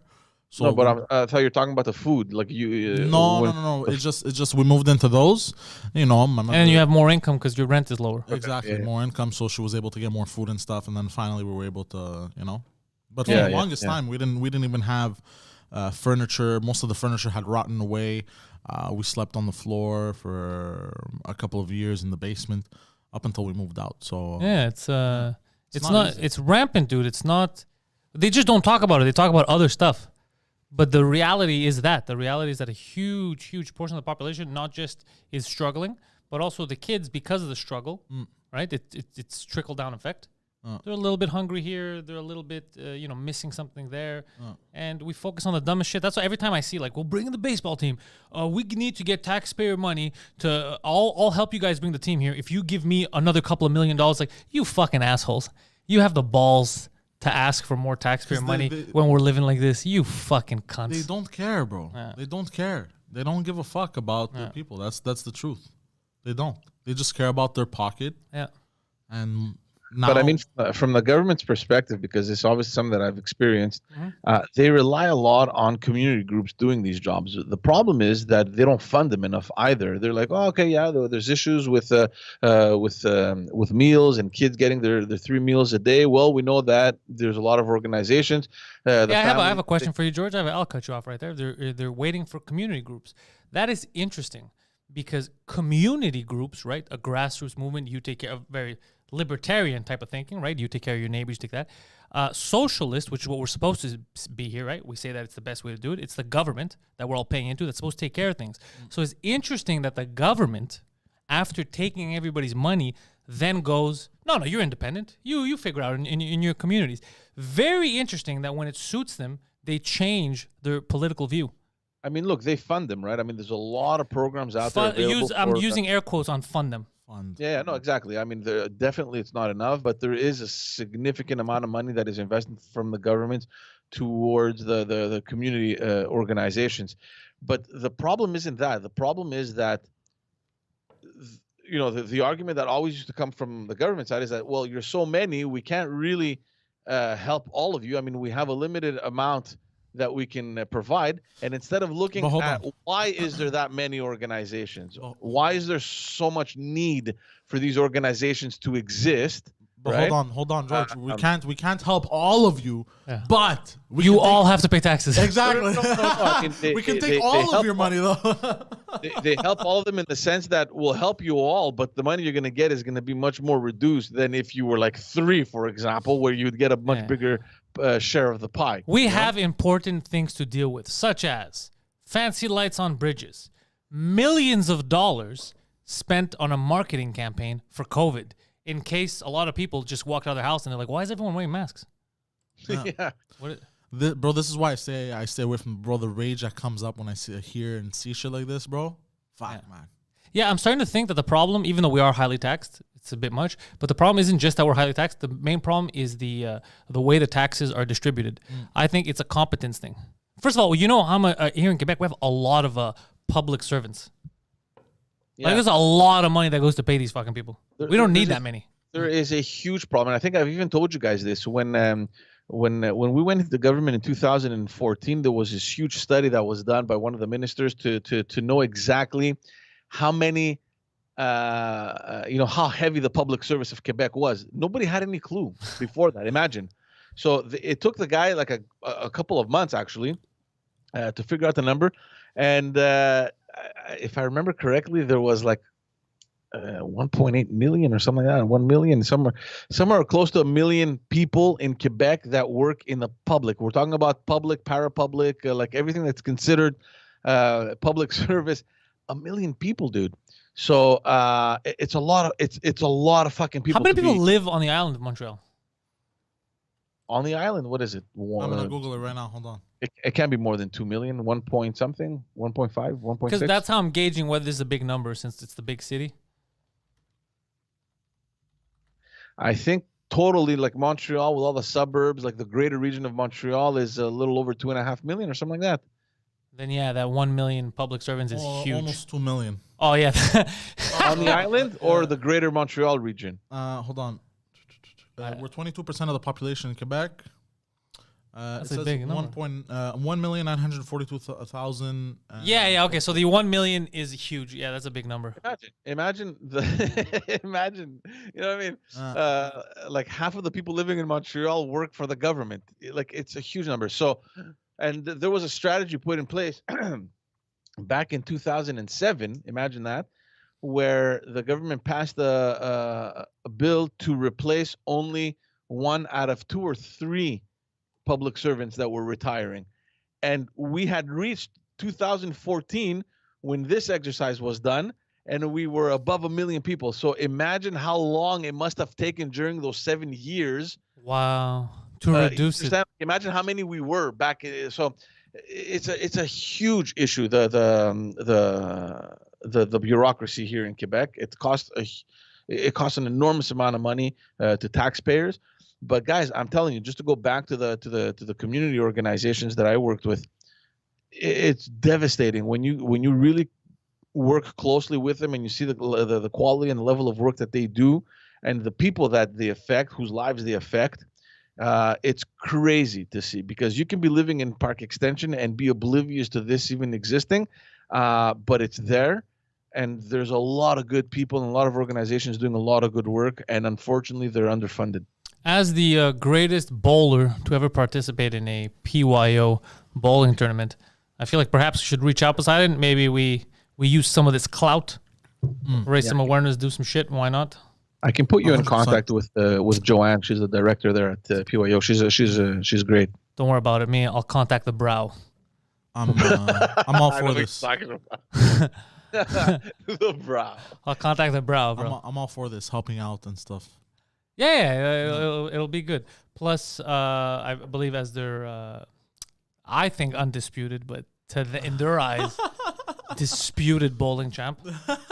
Hold on, I'm gonna go grab the trophy. Because I was banned from future tournaments. Why were you banned from? You want to know the story? I was gonna talk about it on stage when I get back. So years ago, the brow had invited me to The brow. to a charity bowling event, and I was there. It was fun. Yeah, we were always invited to every year. Yeah. Yeah, and I went, and oh yeah, 2 nights. Okay, that was it. Yeah. So I go to the event, and I had my friends there. I hadn't seen them in a while, so we're just sitting, we're laughing, we're bowling, and I'm a terrible bowler. There was like a 12-year-old girl next to me in the lane next to me, and she was out bowling me. Okay, that's how it was. You'll show it after. That's how it was, and whatever. We're all done. We're fucking. I was just there to have fun. We're shooting the shit with my friends. We're talking, and this guy's coming while we're putting our shoes, and they're gonna do like raffles and stuff. And he's just yelling numbers, numbers. He's just saying numbers. People are giving numbers. He comes to me. He's like numbers, and I'm looking at him. I go 2, 9, 7, go. And he just leaves. Whatever. So whatever. We're sitting there. They start giving. They're handing out awards, and then they're like, and now we're gonna give the award for the best male bowler tonight. And I'm there. It's like with a professional score of 297. The second I heard 297, I was like, oh, fuck. And it's like, Pantelis, And then everybody's like, what the fuck? And they're looking at my friends are like, we're bowling with you. You are atrocious. If you bowled a 13, we'd be surprised. But now I committed. Children were excited. I'm the people's champ. I can't say that I'm a fraud. So I was like, yeah. But then there's this one guy who takes it very seriously. Apparently he practices every year. And he bowled his best game ever. He's like, what the fuck is this? That's impossible. This guy clearly cheated. Bring up the scores from the computer. Like, we're not going to check the computer. No one's going to cheat at a charity game, you fucking weirdo. so they're mad at this guy. I'm like, yeah. He's like, he fucking cheated. He's all fucking angry. And I'm like, yeah, I'm the champ. My friends are like, oh, no, this is embarrassing. This guy, we bowled. He can't even be classified as a bowler. What he did was not bowling. And I was like, yeah, I was like, all right, I'm the champ. Some of the people who realized that are close to me, they were dying of laughter. They're like, because I couldn't go back now. The kids were like, oh my God, 297. Do I look like the type of guy that wants to crush the dreams of children? No, I am not that type of person. Instead, I am the hero that those kids deserve. I'm not the hero that guy wanted, but I'm the hero those kids deserve. That guy winning, it's like the New York Yankees winning. It's not that fun, Just for the record, the maximum you can get in bowling is 300. I know. I found out later. Yeah. I didn't say 297. I said 297 because he said numbers. I don't know what the fuck he's talking about. I thought it was a raffle thing. So if I had said 315, that would have been a problem. But I can picture you. So anyways, they give me the trophy now. And then they're doing random awards that anybody can win. So that guy's all excited. They were giving away, remember Faros, that fish restaurant? Yeah. They're going to give certificates there, and the guy's like all excited. And I won that too. And I won that, and the guy could taste the fish that I stole from his mouth. Okay? Let me see the trophy. Show them what I'm talking about. And I was like, oh my goodness. Yeah. So since then I got banned. They banned me after that. But and then one guy's like, tell him to bring the trophy back. And I was like, I'm the fucking champ. I'm the fucking champ. You're not getting this from me. So we kept it. We kept it this whole time. Why? They only have one fucking trophy. They don't make one every year. The park. No. They wanted it back because not to give. This was 2012. Wow, 2012. It was when I first started stand up. Best male bowler. Yeah, 2012. Yeah. That's fucking. The champ is here. Yeah. So it's just a funny situation. But I guess the guy thought that it was because from what the brow told me, the guy took this shit very seriously every year. Like he was a known dick. I don't know this guy. And he was very angry with me. But it was a charity event. Who gives a shit? People had fun. My friends got to laugh. The kids were so excited. They're like, look at this guy. A real professional. Not like you scumbag, And the guy's like, I'm the best one here. Like he takes it very seriously. Every year he's like, I'm going to be the best guy. Yeah. But I can just picture where, numbers, and you're like super serious with your face. You know how I talk? Yeah. Like 2, 9, 7. And they continued. I was taking off my shoes and shit, and I didn't think about it until it goes with a score of 297. And as soon as that happens, I'm like, this fucked up. God, 3 points The away. best is, what? That's impossible. He's like, check the computer. We're not going to check the computer, you fucking scumbag. No one's going to cheat at a charity game. I'm like, yeah, nobody would cheat at a charity game, Steve. You know, no one's going to cheat. This guy. Oh, my God. Yeah. Yeah, I gave him the best bowling tournament ever. Yeah, and then the brow's like, "Yeah, you're banned." And he asked if you could bring the trophy. I said, "I'm not bringing the trophy. I'm the champ." And maybe it was under questionable circumstances. You know, it's kind of like this election that just happened in the States. I secured the trophy. You're the de facto people's champ. I secured the trophy. What do you want me to do? I secured the trophy. Yeah. Oh, That was pretty funny. That was funny. Yeah, so then we brought it. We have it in the studio inside. It's one of the funny, stories, ornament. And I was going to start talking about it on stage. Ever since we brought it here, I was like, oh, fuck, that's a funny story. That was fun that happened. For some reason in my head, this is how time passes and you don't know. I was like, oh, it was recently, like 2018. It was 2012. Yeah. Wow. It goes, man, it goes 9 fast. years ago. Yeah. God damn. They haven't, so that, whoever has a bowling trophy over there since then, if they had one every year, is meaningless because they never got to face the real champ. So for a decade, frauds. Imagine going to your wife at dinner. You put a trophy down. I'm the best 2013 bowler. And the wife's like, you didn't beat the champ, bitch. Did you pass 297? Yeah, you're the disputed champ. The undisputed guy still somewhere telling dick jokes. Hidden. Yeah. I ruined families. Oh, God. Yeah, that's the kind of. It's funny because it was in 2012, but that's the kind of stupid shit I would get into. And that's what led to the initial, me in comedy. It was just talking about my life because I was like, I do something a little wacky, and then people were like, "That is ridiculous," and that's all it was. It was stories like this. It was just me living my life and talking about it on stage. You do get in a lot of adventures. I get a lot of adventure. I'm like a cartoon. No. I'm a fat cartoon. The same thing with me, bro. Just this morning, it couldn't be a normal morning. Yeah, you can't have normal days. I've embraced it. I've embraced it. I'm like, it is what it is. What happened this morning? Are you talking about the parking situation? Yeah. There's always something happening. Yeah, you. That's bad luck though. There's always something with you. Yeah.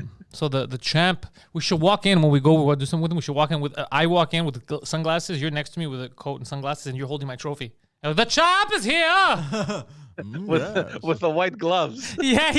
That would be hilarious. The champ in here, and then someone's, oh my god, the disputed 2012 trophy is back here. Step aside, peasants. The champ is here. You're throwing bowling balls. Oh, Yeah. I have gold bowling shoes. You have gold bowling shoes on. It's like you're having a little briefcase. Yeah, a little. like in the fucking movies. Yeah. It's funny that, fuck, man.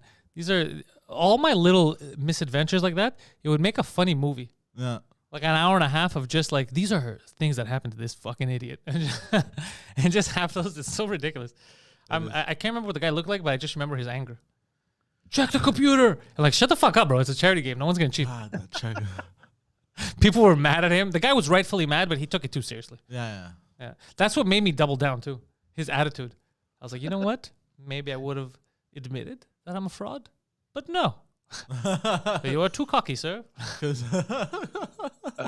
Poseidon, get me off screen 2 seconds, guys. I just need to step out two little seconds. I'll be right back. Go, get out of here. Yeah.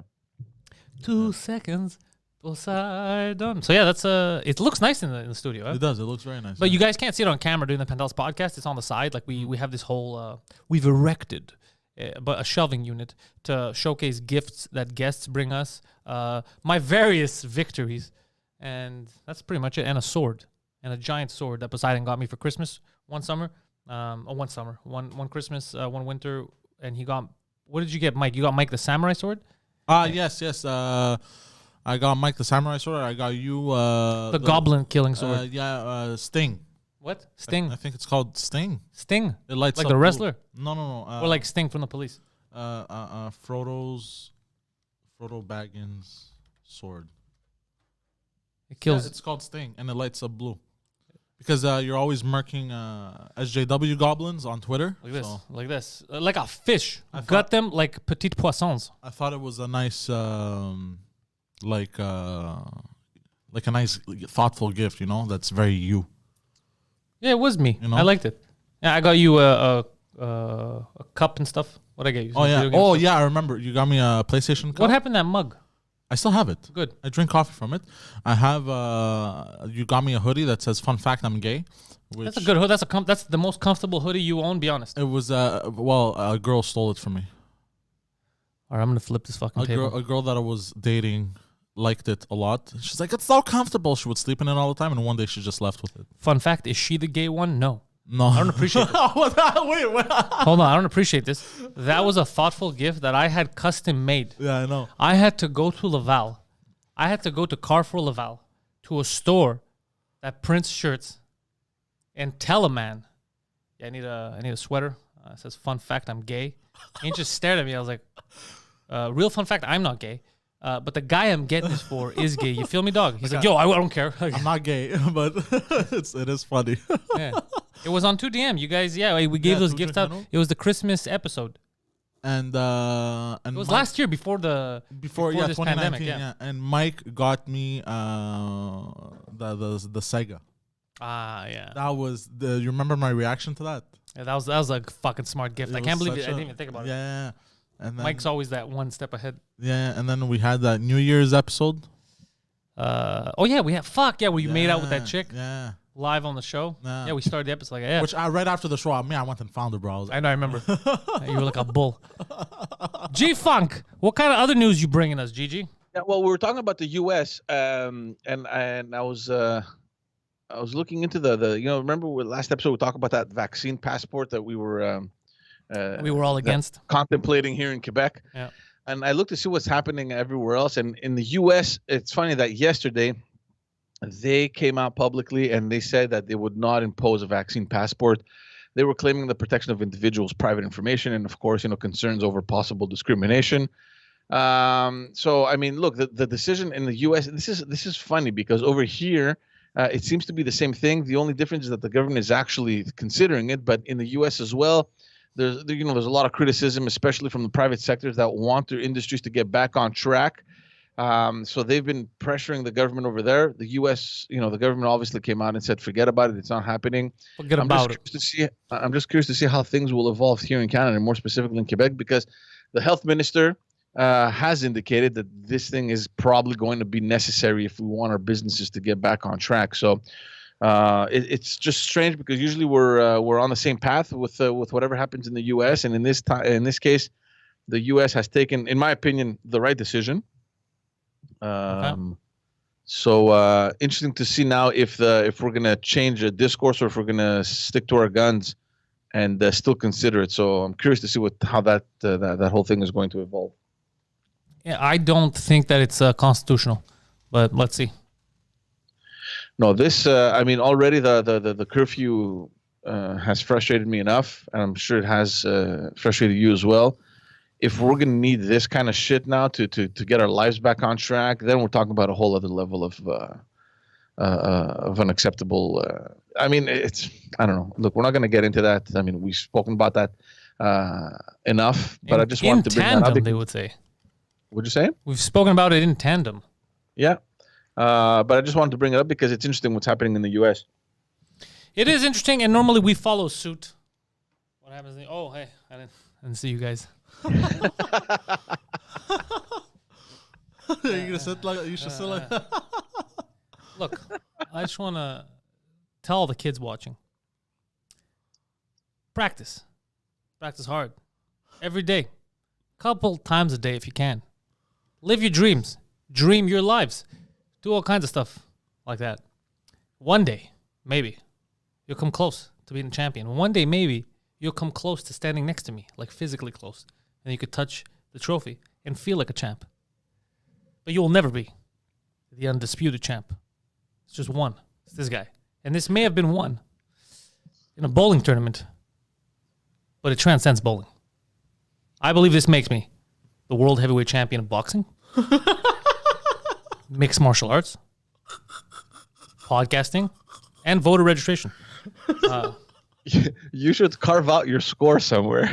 297. I want to find out the real score. I wonder if it was more than 13.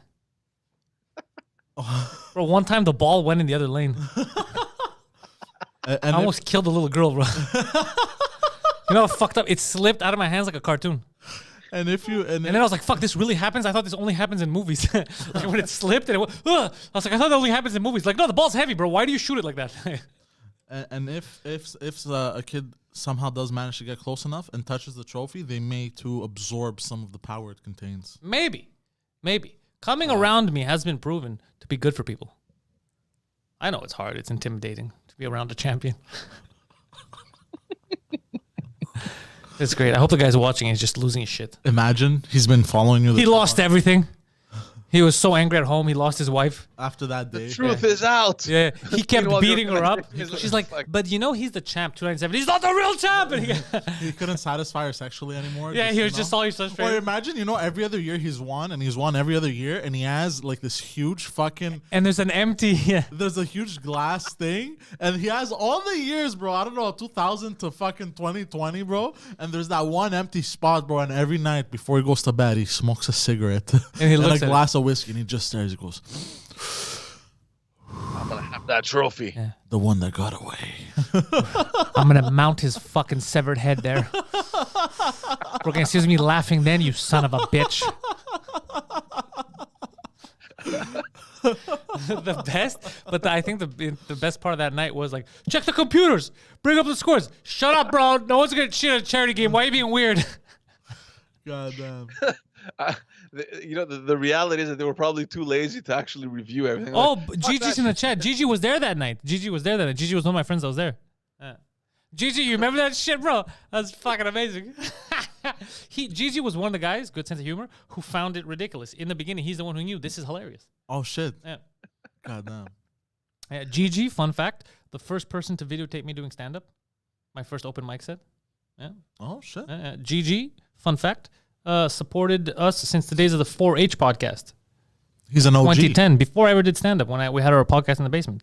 He's an OG. Gigi's been through thick and thin. Yeah. His mind is blown when he remembers the basement and then this. He's like, what the fuck is happening? Christine says you should find that guy and invite him to the podcast. Yo, imagine. That would be hilarious. And he just refuses to answer questions. He's like, everything was downhill ever since then. I mean, before that, I was at the top of the game. Every year, I was the bowling champ. Ladies loved me. I had all kinds of chicks and girlfriends. But after that loss, I just couldn't take it. I was angry at work, so they fired me. Who was going to manage the Dairy Queen? Someone else, evidently. But did they actually work at a Dairy Queen? I don't fucking know what the guy did. He could have been a scientist for all I give a shit about. I don't care. What's funny is that he took it so seriously. And in the grand scheme of things, it doesn't matter. It's a charity event. Who gives a shit who wins? You're raising money for the kids and shit. It's just to fuck around. The fact that he took it so serious is what made it funnier for me. That's what made it hilarious, that he was so angry. That's what a lot of people don't get about Park Xers, like when we fuck with each other. Yeah. If you're not mad about it, like normally we stop. We're like, it's not funny. Yeah. The second you're really about something stupid, we're going to double down and triple down because it makes us laugh. I know. Because we're bullies. You know what? When you say that, it reminds me why a lot of people had a hard time working around me in other jobs. Yeah, me too. Like, I bust balls all the time. And like, who does? I go, me and my friends, so we do.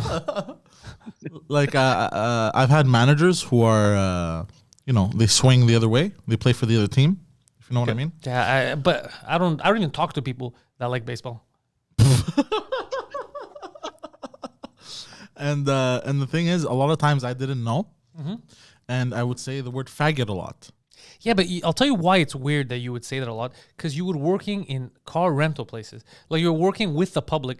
It's very weird that's what you're launching. No, we would say it around, like, coworkers. I'm just saying it's a professional environment. It's very weird that's where you would go. No, but you spend 40 hours a week with some people, so you become a little friends. I know, but it's just because it's so public. Like, it's so, client-facing directly. It's not like you're in an office doing data entry.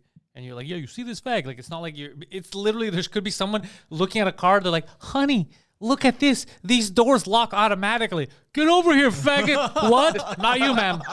Not you, ma'am. The fag in the tie. And she's like, what the fuck kind of car place is this? No, but all my jobs, I used to get complaints. They're like, you can't say that word. We have. Yeah, but they are right. It's like, even me when at workplaces, like, I can't joke the way I joke on stage, or it's what is it called, code switching or whatever. You have to have some semblance of professionalism depending on what you do. Restaurants is a different story. Restaurants, animals because you're in the back. Bro, I worked in retail. What professionalism are you looking for, bro? It's not a corporate. No, I'm just saying, but it's stuff it's stuff that adults understand. Like even women, right? Behind closed doors, when they're just women, they say crazy shit. No. They're not going to say that in front. They're going to be like, oh, that's offensive. You can't say that. Behind closed doors, like I've said worse. It's, it's just adults know when to. It's like when you talk to a kid, when you speak to a child, you don't. If you get mad at a kid, you don't get mad at a kid the way you get mad at an adult. If a kid fucks something up, you explain to them. You saw how he stops. He's like, wait, you don't? Wait until you have kids, man. Let's say they say your kid does something stupid, your kid fucks up, right? Or you fuck up. A kid, you're gonna be like, oh, what'd you do? You're gonna figure it out. You're gonna try to explain to them, right? You're not gonna go, hey, stupid, what the fuck are you doing? What are you, retarded? You can't do that to a kid. You're gonna stunt his growth. The kid's gonna become a weirdo after. You're gonna scare the shit out of the kid. You have to measure your response depending on the environment that you're in. Interesting, because that was my life as a kid. Oh, they were just like an adult. Getting backhanded and yelled at. When he was 4 years old, he pissed his pants. So they beat the shit out of him. Come on, man. What? You think that was bad? When he pissed himself when he was 17, it was even worse. Oh, God, no. No, but I've had jobs I'm pretty sure this is what got me fired in one of the jobs. I remember the one where I sold marketing packages. Oh yeah, that's a soul crushing job. I think where they drew the line was when I yelled out very out loud, and the whole office can hear, and even other clients on other phone lines heard, "Fuck you, pedophile looking ass motherfucker!" Because remember the guy? Your dad called you? No. I had a client where his website was super creepy. Oh yeah, you told me this. Yeah, you know? I go he hangs up on me. I go, "Fuck you, that's what you pedophile looking ass motherfucker," and really loud, and everyone turned around and stared at me. And then the manager had to later on that day was like, "Look, we gotta talk." I don't know how things used to work for you at Pantelis, but over here you can't call customers pedophiles. And Poseidon's like, "Huh, really?" It's news to me, sir. Yeah, looking back, I've gotten into a lot of trouble because... I guess this is one of these really far leftist joints, huh? Okay, that's cool. I'll accommodate. Yeah, I used to get into a lot of trouble, actually, now that I look back. You don't say. Wow. Well, there's egg on my face. I find that funnier. I find it funnier, not you yelling something, just a reaction, like the manager trying to rationalize in his head why you're surprised. Like you've never heard anyone tell you that anyway. No. I mean, in fact, when I sold cell phones, it was encouraged.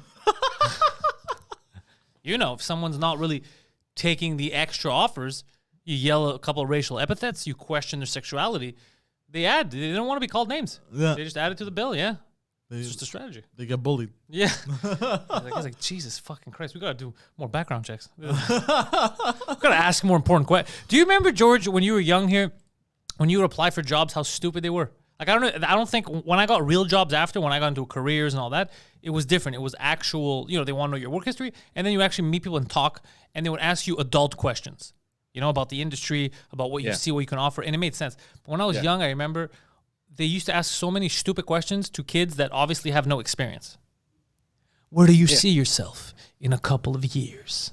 Why do you want to work here? Oh, because I'm a fanatical burger lover. I don't know, because I want fucking pocket change to buy video games, you retard. What kind of question is that? Why do you want to work here? Like, I like burgers. I like ice cream. Like, it's just so stupid. And they would ask, what are your hobbies? What the fuck do you care? Yeah, I always found that.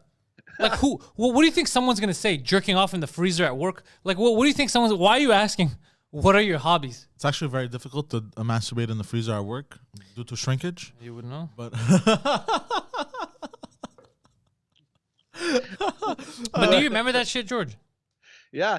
And I was thinking when you were saying this, because a lot of the jobs, I didn't really go through the traditional interview process because I knew the people that were working there. So it was like, okay, we need someone. When can you start, kind of thing, right? Yeah, you were part of the elite. You don't have to come here and brag to us low-level people. The elite. It's just that I'm trying to think back. I mean, look, the restaurants that I worked with, that I worked in, I never had an interview. The restaurants I worked at, I never had an interview either. It was like, bro, you want to work?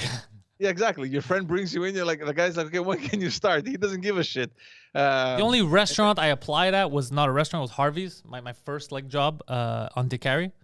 That one I had to apply for, and then I met the guy, and the guy was a Greek guy. He's like, yeah, these are stupid questions. I was like, good, at least someone agrees. He's like, well, when can you work this shit shift that nobody wants to work? And I was like, sure I can. I have no money. Let's do this. Yeah. So, and then after... I'm 15 years old and we're poor.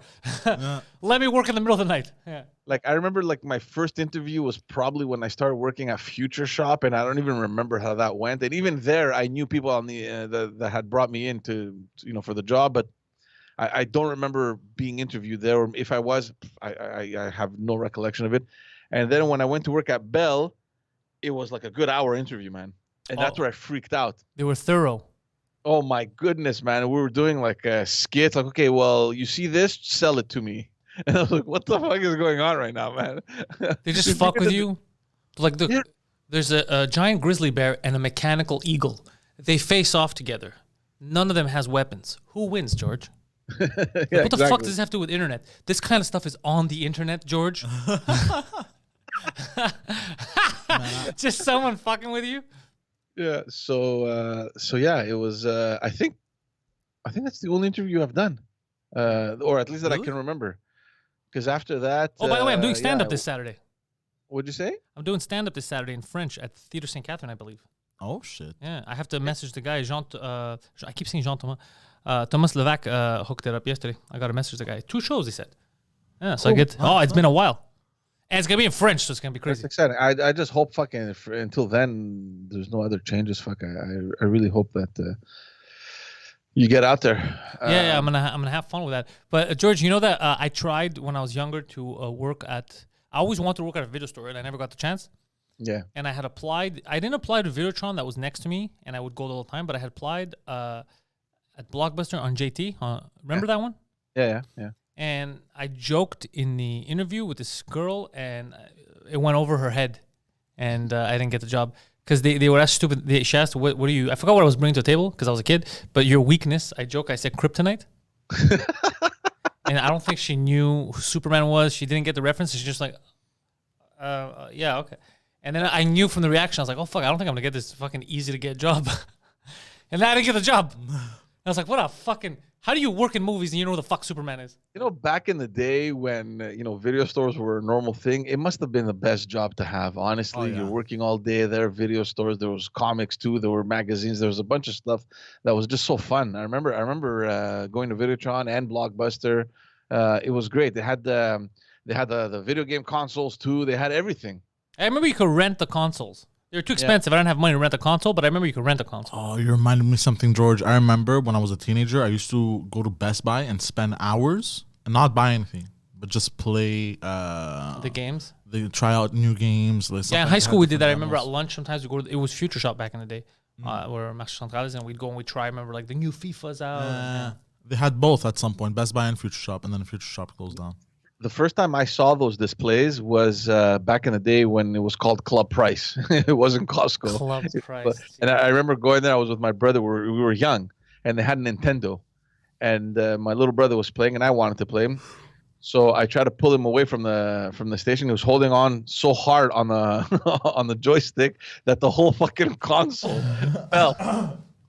I will never let go. We both got a beating, obviously, by my dad, like in public, because back then there was no shame, right? Yeah. It was something that they did. The whole console, dude, just fell down. That's actually fucking hilarious. The whole kiosk goes down. God damn. I remember when those kiosks and he was little. I'm like, I'll push him out of the way. I'll play. The fucker, man, was holding onto that thing so tight, he took down the whole thing with him. This was Sava. Yeah. Yeah, he's tough. He's mighty. I remember, bro, I was a kid. The first beating I got in public, I don't remember what age it was. From a stranger. No. Basically, it was at Jean Coutu. It was from the Dairy Queen manager. It was the Jean Coutu at Jean Talon. And the pharmacy. Drug store, as they say. Yeah, the drug store. And basically, I wanted a Kinder Egg. But my mother told me no. And I threw a temper tantrum in the store. Yeah, you don't pull that shit, bro. And then, bro, we get in the car. And back then, she had a 91 Honda Civic 2-door. She ran you over? So it wasn't really in public, man. She was respectful. She put his arm in the car, and his body was out, and she kept slamming the door. No. I sit down in the back seat. She doesn't say nothing. Bro, before we leave, turns around, bro. Doesn't she start pinching my legs? That's a weird. black. That is black nothing and compared blue. to what I've had, man. Yeah. No. The way bro, black and bruises, full of bruises after. But that's not public, man. Like public would be like in the middle of Jean Coutu. You're getting slapped across the head. I've been shkadaffed a few times. But these little pinches, even though it's weird, it's not a hard beating. No. My mom once punched my sister in the face. Oh shit. Bro, there you go. I've had a wooden spoon broken over my head by my mother. Belts, all kinds of belts. I don't know if you guys are too young, but do you remember consumer? What the fuck was it called? Consumers distribution or something like that. Bro, consumers distributor. Yeah, you go in and you choose on the catalog, and it was so exciting. Do you know how many beatings I've got in that store? Oh my god. God damn. My father would go by I don't know what, and I would look at and you had the little wooden pencils. Bro, we used to get beat up all the I got beat up once because I didn't wear my jacket. Bro, we wouldn't listen at Jarry Park, 3 boys. My mother would rip off the branches, those very thin branches from the tree that had thorns on them. She used to whip us with it. Yeah, everything you tell us about her, she did some weird, like, we're talking about beatings and we're cool with it, but this sounds weird, the pinching. She sounds like she took it to that extra little level that she didn't need to. Yeah, she fucking put out her cigarettes on me. It's like, No, but those pinches hurt more than a yeah, that's what I'm smack. saying. That's what I'm saying. The smack is more of a shock. Yeah, the smack is more of like a baff, and you come to. Yeah. It was good times. We grew up very different. What a different lifestyle kids are living now. Yeah, I know. Oh, my mother took my iPad away. And I told her, fuck you. When I was your age, I got elbowed. Could you imagine telling your mother "fuck you" as a kid? Oh no, my mother wouldn't talk like that. No, it wasn't vulgar like that. No, but if you did, then she'd beat the shit out of me. Yeah, you'd be dead, right? No. But it wouldn't even cross our mind. Yeah, you couldn't do that's suicidal. One time, I whispered "bitch" under my breath, and the beating I got was tremendous. Man. Yeah, you can't. Those are imbecilic moves. Yeah, that's like taking a lighter and just putting it under your hand. Yeah. You know what's gonna happen. Yeah, there's no reason for you to do this. You know that was the one time I tried. We knew which buttons we can push, but there was like a line you knew you could not cross, and that was like telling off your parents or calling them names. That was like not even a thought. Hey, mom, your mom's a whore. It's like, what? You get killed, bro. Actually, I think my bullshitting and my manipulativeness came from when I was a kid, because I used to try to find different ways of not getting beatings or getting what I want. Yeah, all of them were stupid ways. You're like, I'm not going to get a beating today. Not from this bitch. And and then he's like, it doesn't work. Yeah, sometimes it worked. Guys, I don't know if you saw this. We're just going to go back to the story that I had for you, which is fucking funny. And for sure you don't, because nobody follows what's happening in Saskatchewan to begin with. What the fuck is that? What did you say? Saskatchewan. What is that? What? Just like, look, we all knew that Saskatchewan is like a fucking weirdest. So what are you making up words for? Yeah, but this next story kind of confirms it. So basically this week, I think it was yesterday, they announced their annual budget. So they're in a $2.6 billion deficit. So there's a plan there to stimulate their economy, whatever the standard stuff. And in that budget, they're announcing that they will be charging owners of electric vehicles and hybrid vehicles an annual tax of $150. So it's not a lot of money to begin with. But people are wondering, what the hell is going on? Why would you charge people taxes for driving an electric car? Like, normally you put a tax on things that you want to discourage people from using. Yeah. But their government's argument is that, well, these vehicles aren't paying for gas, through which the government's fuel tax contributes to road maintenance. So what? Yeah. So in Saskatchewan, there's a government fuel tax. So they tax you on the pump, and that money is used on road infrastructures. All right. It kind of makes sense. I mean, the cars are ruining the roads. You might as well tax them at the pump and take whatever amount of money and reinvest it in roads. Okay. So they think that, well, there's no way for us to collect money from these cars that are obviously using the roads. They're obviously contributing to the wear and tear. So they're getting a pass, and it isn't fair. So I'm reading this now, and I'm like, okay, this doesn't make sense, but let me see where they're going with this. I mean, if they're in the hundreds of thousands or in the millions of people that have green electric cars, maybe it could make maybe it could make sense. We're gonna tax the 8 people that live in Saskatchewan. We're talking about 403 cars. That's kind of funny. For a total of like $60,000 a year. Like, what the fuck is going on in this province, man? Pick your battles. Pick your battles, boys. This is the most urgent thing. We need to revive our economy from the devastation that we just lived through this entire year. We're taxing electric vehicle owners. I have a plan on how they could revive the economy. Start with rebranding. You are no longer Saskatchewan. Saskatchewan. You are Glen Grove. What? Something nice. You know? Yeah. The whole province. Perhaps Montreal Junior. That'll work. No. Toronto Senior. Toronto Adjacent. Has anyone ever been to Saskatchewan? Like, what happens there? I'm convinced it doesn't exist, George. Let's look up the population. Yeah, they're not that many. 496 people, most of which drive electric cars. The government's in trouble. I mean, they're freaking out over a $2 billion deficit, and we think that a $15 million deficit here in Quebec is totally normal. Don't worry, we'll get out of it. Poseidon's running a $2 billion deficit. They're 1,174,000 people. All right, so it's tight. They can take us. In the entire province? Yeah. Oh, I thought, okay, they're not. Okay, we could take them. Yeah, that's it. We're 8 million. Dude, that's less than the population of Montreal. Should we, George, are you proposing that we annex Saskatchewan? No, it's not even close. How It's are you all gonna- farmlands, by the way, huh? Most Of course. We annex them to build our farms. By the way, yo, F-150s must sell like crazy. For sure, Alberta too. Yeah. Yeah. Yeah. Guaranteed. Anyway, so that was just a weird piece of news for the week. More importantly now, I was reading yesterday the U.S. State Department came out with its annual report on human rights. Obviously, it came out slamming China for its treatment of Uyghur Muslims. And What are you talking about? China's ahead of the game. What's wrong with China? They don't violate human rights. Journalists aren't disappearing. No. That want to report on the coronavirus outbreak in Wuhan. No, Yeah. I mean, there's Like four Biden jour- said, there's cultural differences. I understand what China's doing.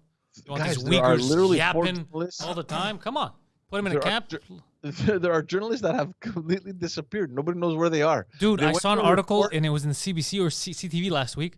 The Chinese government said, we're coming for you if you talk shit to Chinese people, even if they're not there. And this Canadian guy, a guy who here in Canada is scared to go back, his family, including his mom, all disappeared in China. What?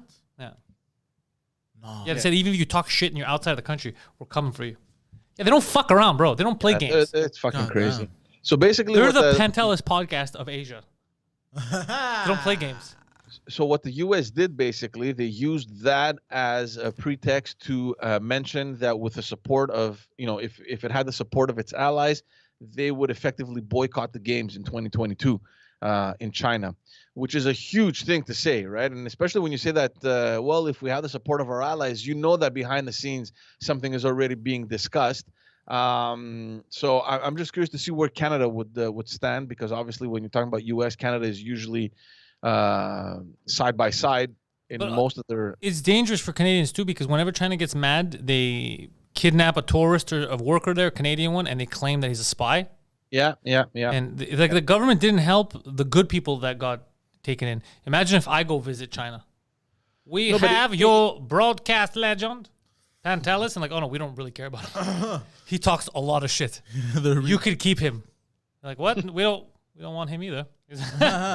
you managed to ignore your way out of abduction. We're just gonna kill him.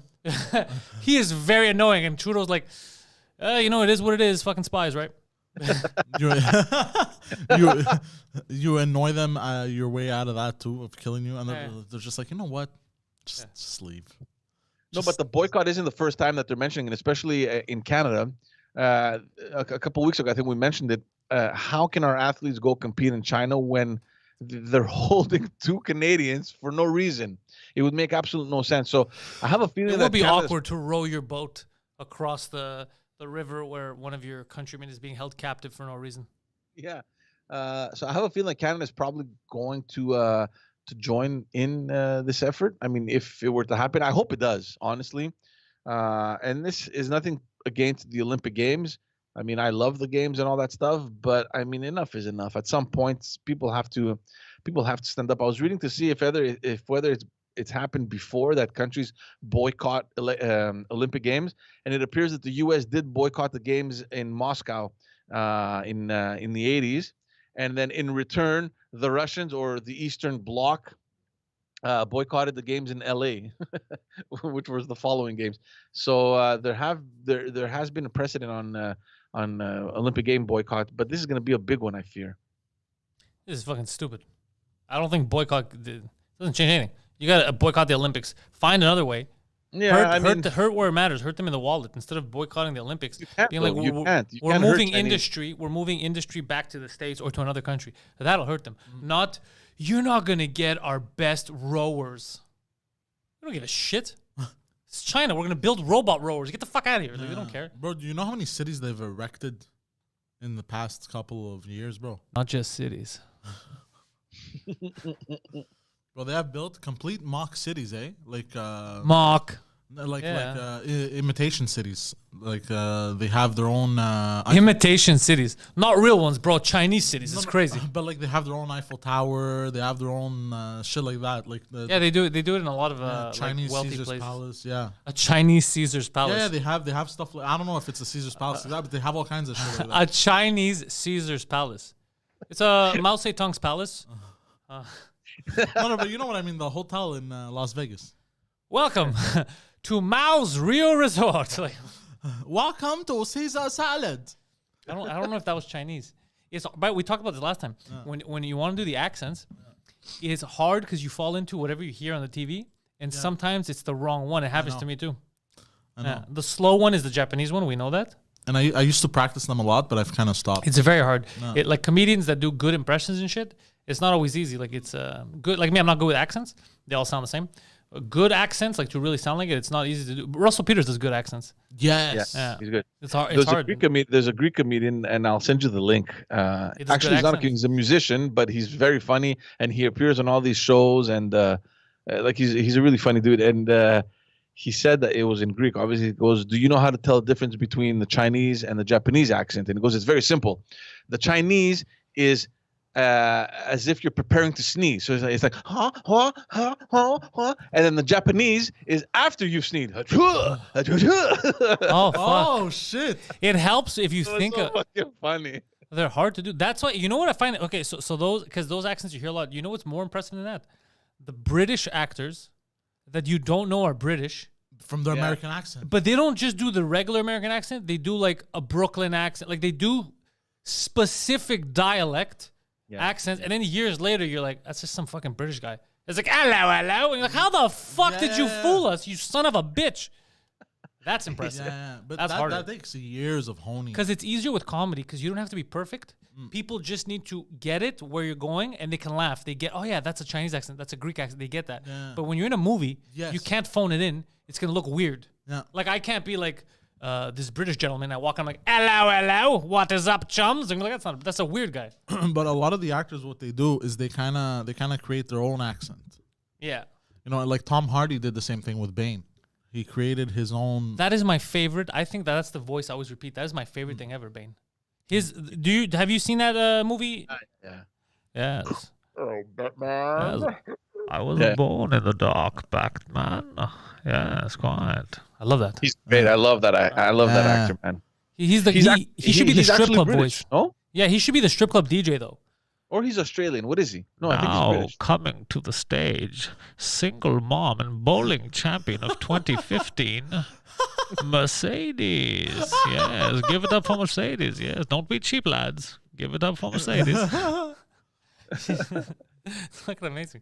Anyways, Poseidon, cue the music. Let's tell people about our boy George. Our boy George has a podcast called Just Us Dads. It's a podcast by moms for dads, and it comes out weekly, and they always have interesting guests. Last week on Friday, they were very lucky because it was Autism Awareness Day, and they had a man who was all about autism awareness. So you got to learn shit that you're supposed to on that very day. And don't forget, autism, 365.